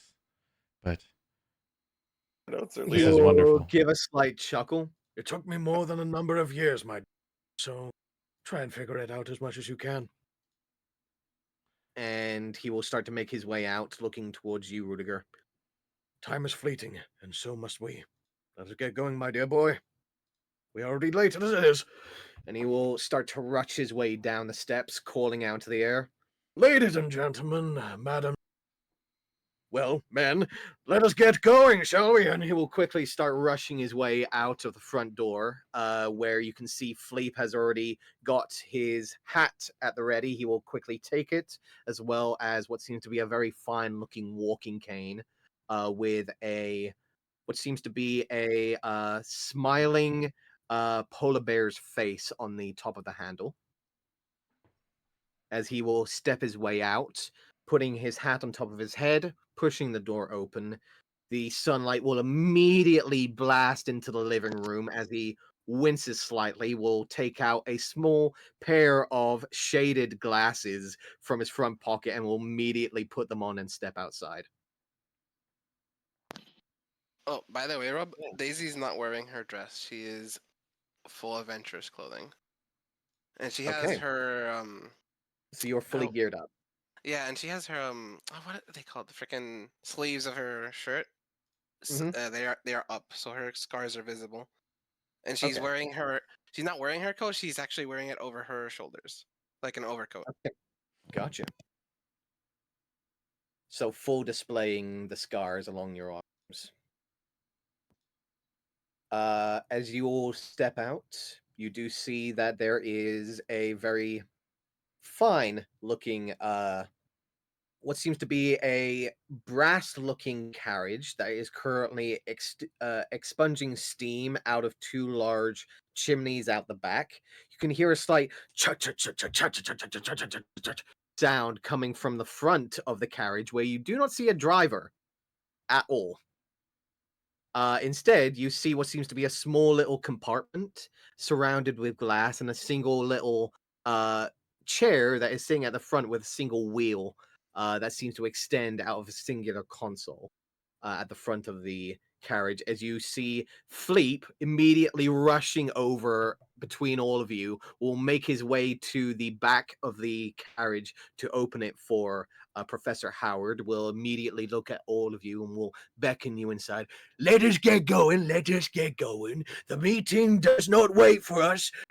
We must wait for the meetings. Yes, yes, yes. Indeed, Certainly. let's do this. Stepping your way inside, you would expect, especially the number of your party, to be reasonably cramped. However, you will indeed find that as you step inside, there is a reasonably nice looking study area. What seems to be a miniature library, fitted with number of leather-like chairs, as well as a singular circular glass table that is decorated with wine glasses and what seems to be a cooled and chilled, uh, essentially rack of bottles that seem to have a continuous flow of cold air that seems to be circling around it.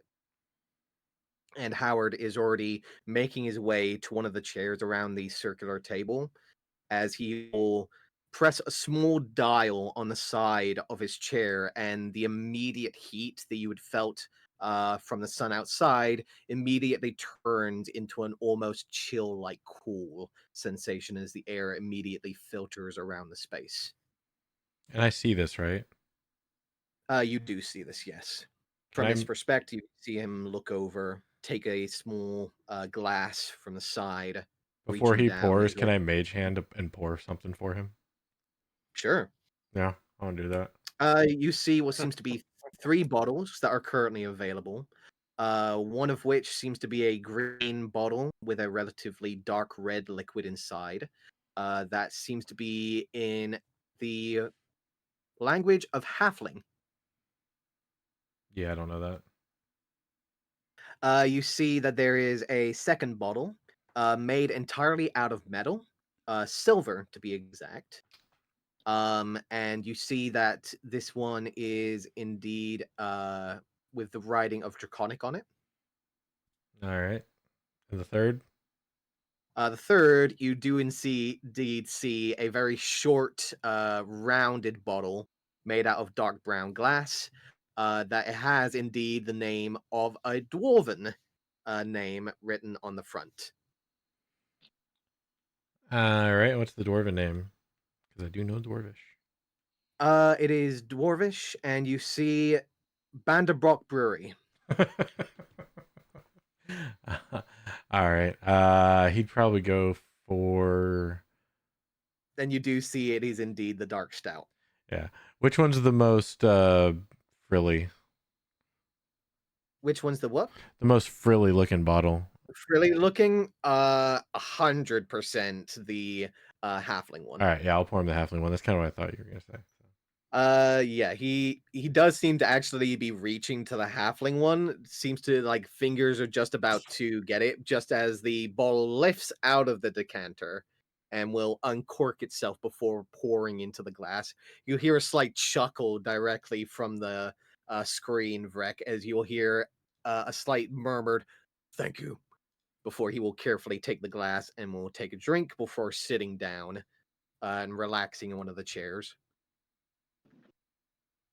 I assume everyone does the same, as each of you will make your way inside. The carriage door will close, and you'll hear a slight rumbling sensation on the outside before you feel yourselves slightly lurch and feel the sensation of you guys rumbling along, moving forwards as you do see from the same doorway that you had come from. There is a single window that you can see through, and just passing on by building after building, face after face, you seem to be making your way into the inner circle, the second. And as we do that, sadly, Sure. that is where we end our session. Man, now I know how hectic felt during the freaking ambush.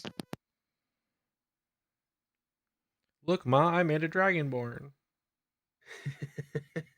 Why is he rainbow scaled? Don't worry about it.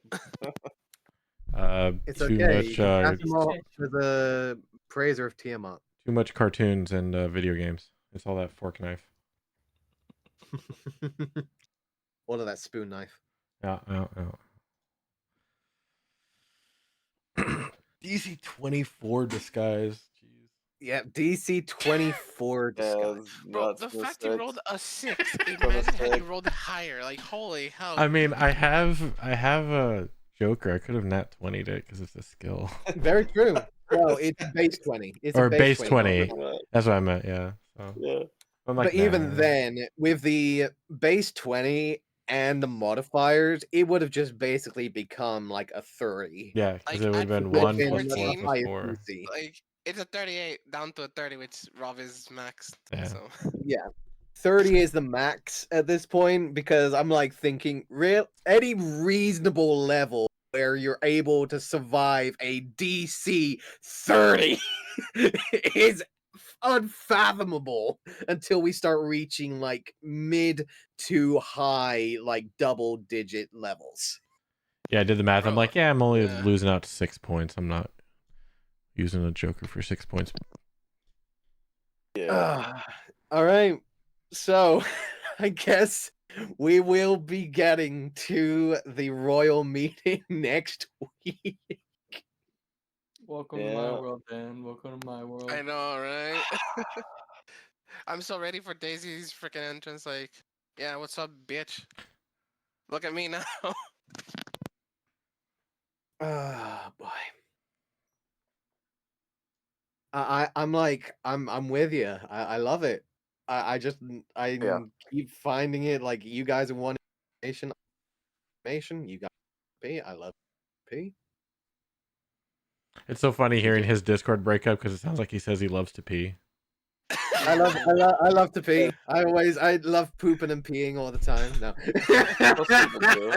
I think most people do, honestly. I'm not the only one that heard him break up, right? Yeah, right, no, I heard Okay. exactly what sounded like to me. more than likely, I probably brought my gain down, so it's not actually picking it up. Yeah, so it's I not just brought picking it it back up. up. Is it better now? Sure. More Yeah. than- Okay. fine. Fantastic. Well, that's No, great. he's always Half of great. the session. Yeah. You saw Dragonborn. And it.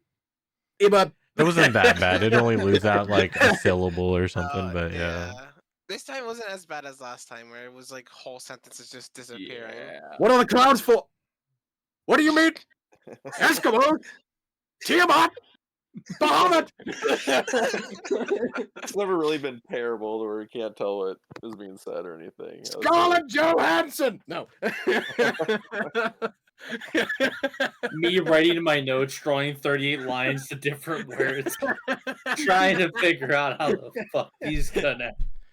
This coded message, what does it mean? The numbers. What are they? No, what are the names? What do they mean? Tullius, the names, what do they mean? What's a Johansson? Why is she Scarlet? Why is she Why Scarlet? is she Scarlet? Is it something to do with the Emerald Bazaar? Oh, I was just listening, KB. Yes, black market currency is not usually legal. No, but because there's been a couple people now that have traded to that have been not like below board, right? Like, They're gray market. They're Sure. usually the gray market that can accept it. But that's usually for the Jester's Gold when it comes Does to yeah, blood Yeah. tears Dead or whatever Man's is definitely Curse, worse. the Dead Man's oh Tears. yeah, the That makes Dead Man's sense. Tears are Currency, infinitely worse. That Infinitely is worse. completely black market. That's essentially saying, hey, I'm part of a classified number of assassins that use this is basically like saying, hey, I'm John Wick. Have you ever heard of the Continental? Yeah. It's just like you're basically inviting the idea of, yeah, there's like a highly classified group of assassins that could kill anyone at any point, and I'm handing you the currency. Welcome to the circle. Like everybody knows of the Silk Road, but this is before Bitcoin became major blockchain. It was all, a seedy currency. I just thought that was funny hearing. Yeah, sorry I was late. The Dami's wife and daughter are here, so. No worries. It happens. But I made a dragon. It does indeed happen.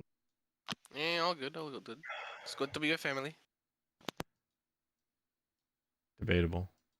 But we did go to zoo yesterday, so There you go. it was fun. Well, thanks for the game, Rob. Of course. And yeah, if you guys want to meet up Sunday, we can, but nothing planned. I will say I do think I have something on Sunday, Oh, no worries. sadly. So I will not be able to join anything this particular Sunday, but any further ones, absolutely. And Yeah, for something. those of you tomorrow, it's looking good for now. If you guys can't make it tomorrow, let me know. It should be fine. It should be fine. Okay. Remember to update before. Dammy is Yeah. Dammy is in New York right now, but we did get him a laptop. We did get him a laptop. So he is traveling with the laptop. So I'll message him about getting the client working and stuff. See if he's good. He might be working, but we'll see. Yeah, my internet should be fine to download faster. Because last time, for some reason, my internet was actually not working properly, and we called the freaking company. It's like, oh, we accidentally freaking limited your download speed. Well, my dad was furious. But yeah. Also, the West March is finally open. I need the deets. I can send a link. Yeah. Okay, cool.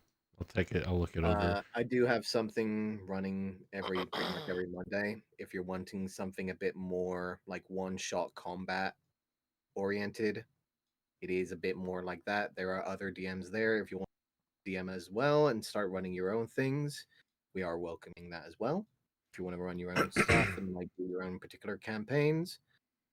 But yeah, if you are wanting to join, just let me know and I can send you a link. Just do the application and you'll probably be allowed to let in. Pretty lax. Oh, Rob, I was gonna ask, can you just Yeah. play an NPC character, like an NPC style character, and not go on like adventures? Yes. Is that even possible? Oh, So the main concept of this particular West March is you start off with 2 level 3 characters and 1 level 17 character. And those are essentially your guild characters, but you can always join a one shot with a character you just made. If you're just wanting to join one of the one shots and just have a game, you can just make a character and they'll allow you to join as long as No, you I sign think up. I think he means just play an NPC in the yeah, right. like Like, selling Oh, stuff to other players. Yeah, yeah, like just being just like off role playing? sessions. Yeah, Just yeah, like yeah. role Just playing? yeah, 100%. just Yeah, Yeah, they can do that. West March is the MMO of D&D. Yeah, so we It's are opening it's stores. crazy to wrap your head around, but once you get into it, it's bananas. So just a Sounds friendly interesting. heads up. I do have an NPC there who is essentially Rovan, Okay. oh, and he is a baker. makes sense. And yes, there are stores there that people are going to be using as like general stores, as like collective. We already have like a smithy, we already have a baker, we have a Oh. few like alchemists, people that are already starting to make themselves known. But yeah, there's a few NPCs there that are already making themselves known in roleplay. Oh If man, you're I just could wanting to do like roleplay and like chat and text base, there's plenty of that. But if you want to Mhm. do like actual one-shot sessions, or maybe wanting to do like an ongoing, like grow your character through a guild like idea, then yeah, that's also open to you. Because honestly, I'd be down for like that freaking text chat stuff. But I I had could to make think about my it. alchemist artificer that's an alchemist that sells people random Oh, you potions. told me about that one. That I remember We alchemist that. we is so do silly. we have a character at the moment that is basically just a guy that's trying to create his own Frankenstein's monster, and he's just basically like Rocket Raccoon of just like, hey, that's a nice leg. You need that Can I arm? get that? Hey, that's a nice arm. Can That's I his get arm, that yeah. real quick? Let me But see he's it. just basically like he's someone who's like collecting body parts to create his Frankenstein monster, or just to add on to himself. Because we Okay. are adding Crooked Moon homebrew What's Yeah. into Crooked some of Moon? the Oh my god. Tales Yeah. of Avernus? Adventures. Aventures. Oh, okay. I, Oh, I you're had to Um, doing. be I That's had what you I sent had to me, throw it. Hector, right? Yeah, I had to throw it down. and we're Okay. also adding our own homebrew stuff, including my own patron of the cat is officially approved and is Oh, actually hell an yeah. ongoing thing there. I also have another homebrew that's being put in soon for Paladin. I don't know if I'm Alright. actually gonna fully release that yet, but it's gonna be fun because it's related to another one of my gods, and that's just funny. So there's It's called the Fate Inamora. Weaver. Yeah, Hey, so The I twins, hit right? it. Inner Nora, the Fate The Weaver. twins. The twins. It is the Fate Keeper oath essentially that I was making for a paladin that I had a fun idea for. Mm-hmm. Which is just basically they are the biggest distraction possible. They believe in nothing except they don't believe in prophecy, they only believe in their own standard path. If there's anything written in writing in front of them, they basically say, fuck that, we write our own writing. It's just like fuck prophecy, fuck fate. We walk our own path. We make our own fate. That's very illitant of you. Right. And it's just basically an oath of I'm allowing people to fuck ship up in the most chaotic way possible. Sick. Which is usually just how I do for the cat. Anyways, but yeah. If you are wanting something to just like scratch an itch, like an occasional one-shot thing, let me know and I can send you a link. Okay. Yeah, I'll take a look at it if you don't mind. Sure. That sounds interesting. Because I've always Yeah, wanted to get the into a West March because they're crazy. If only I had the time. Yeah.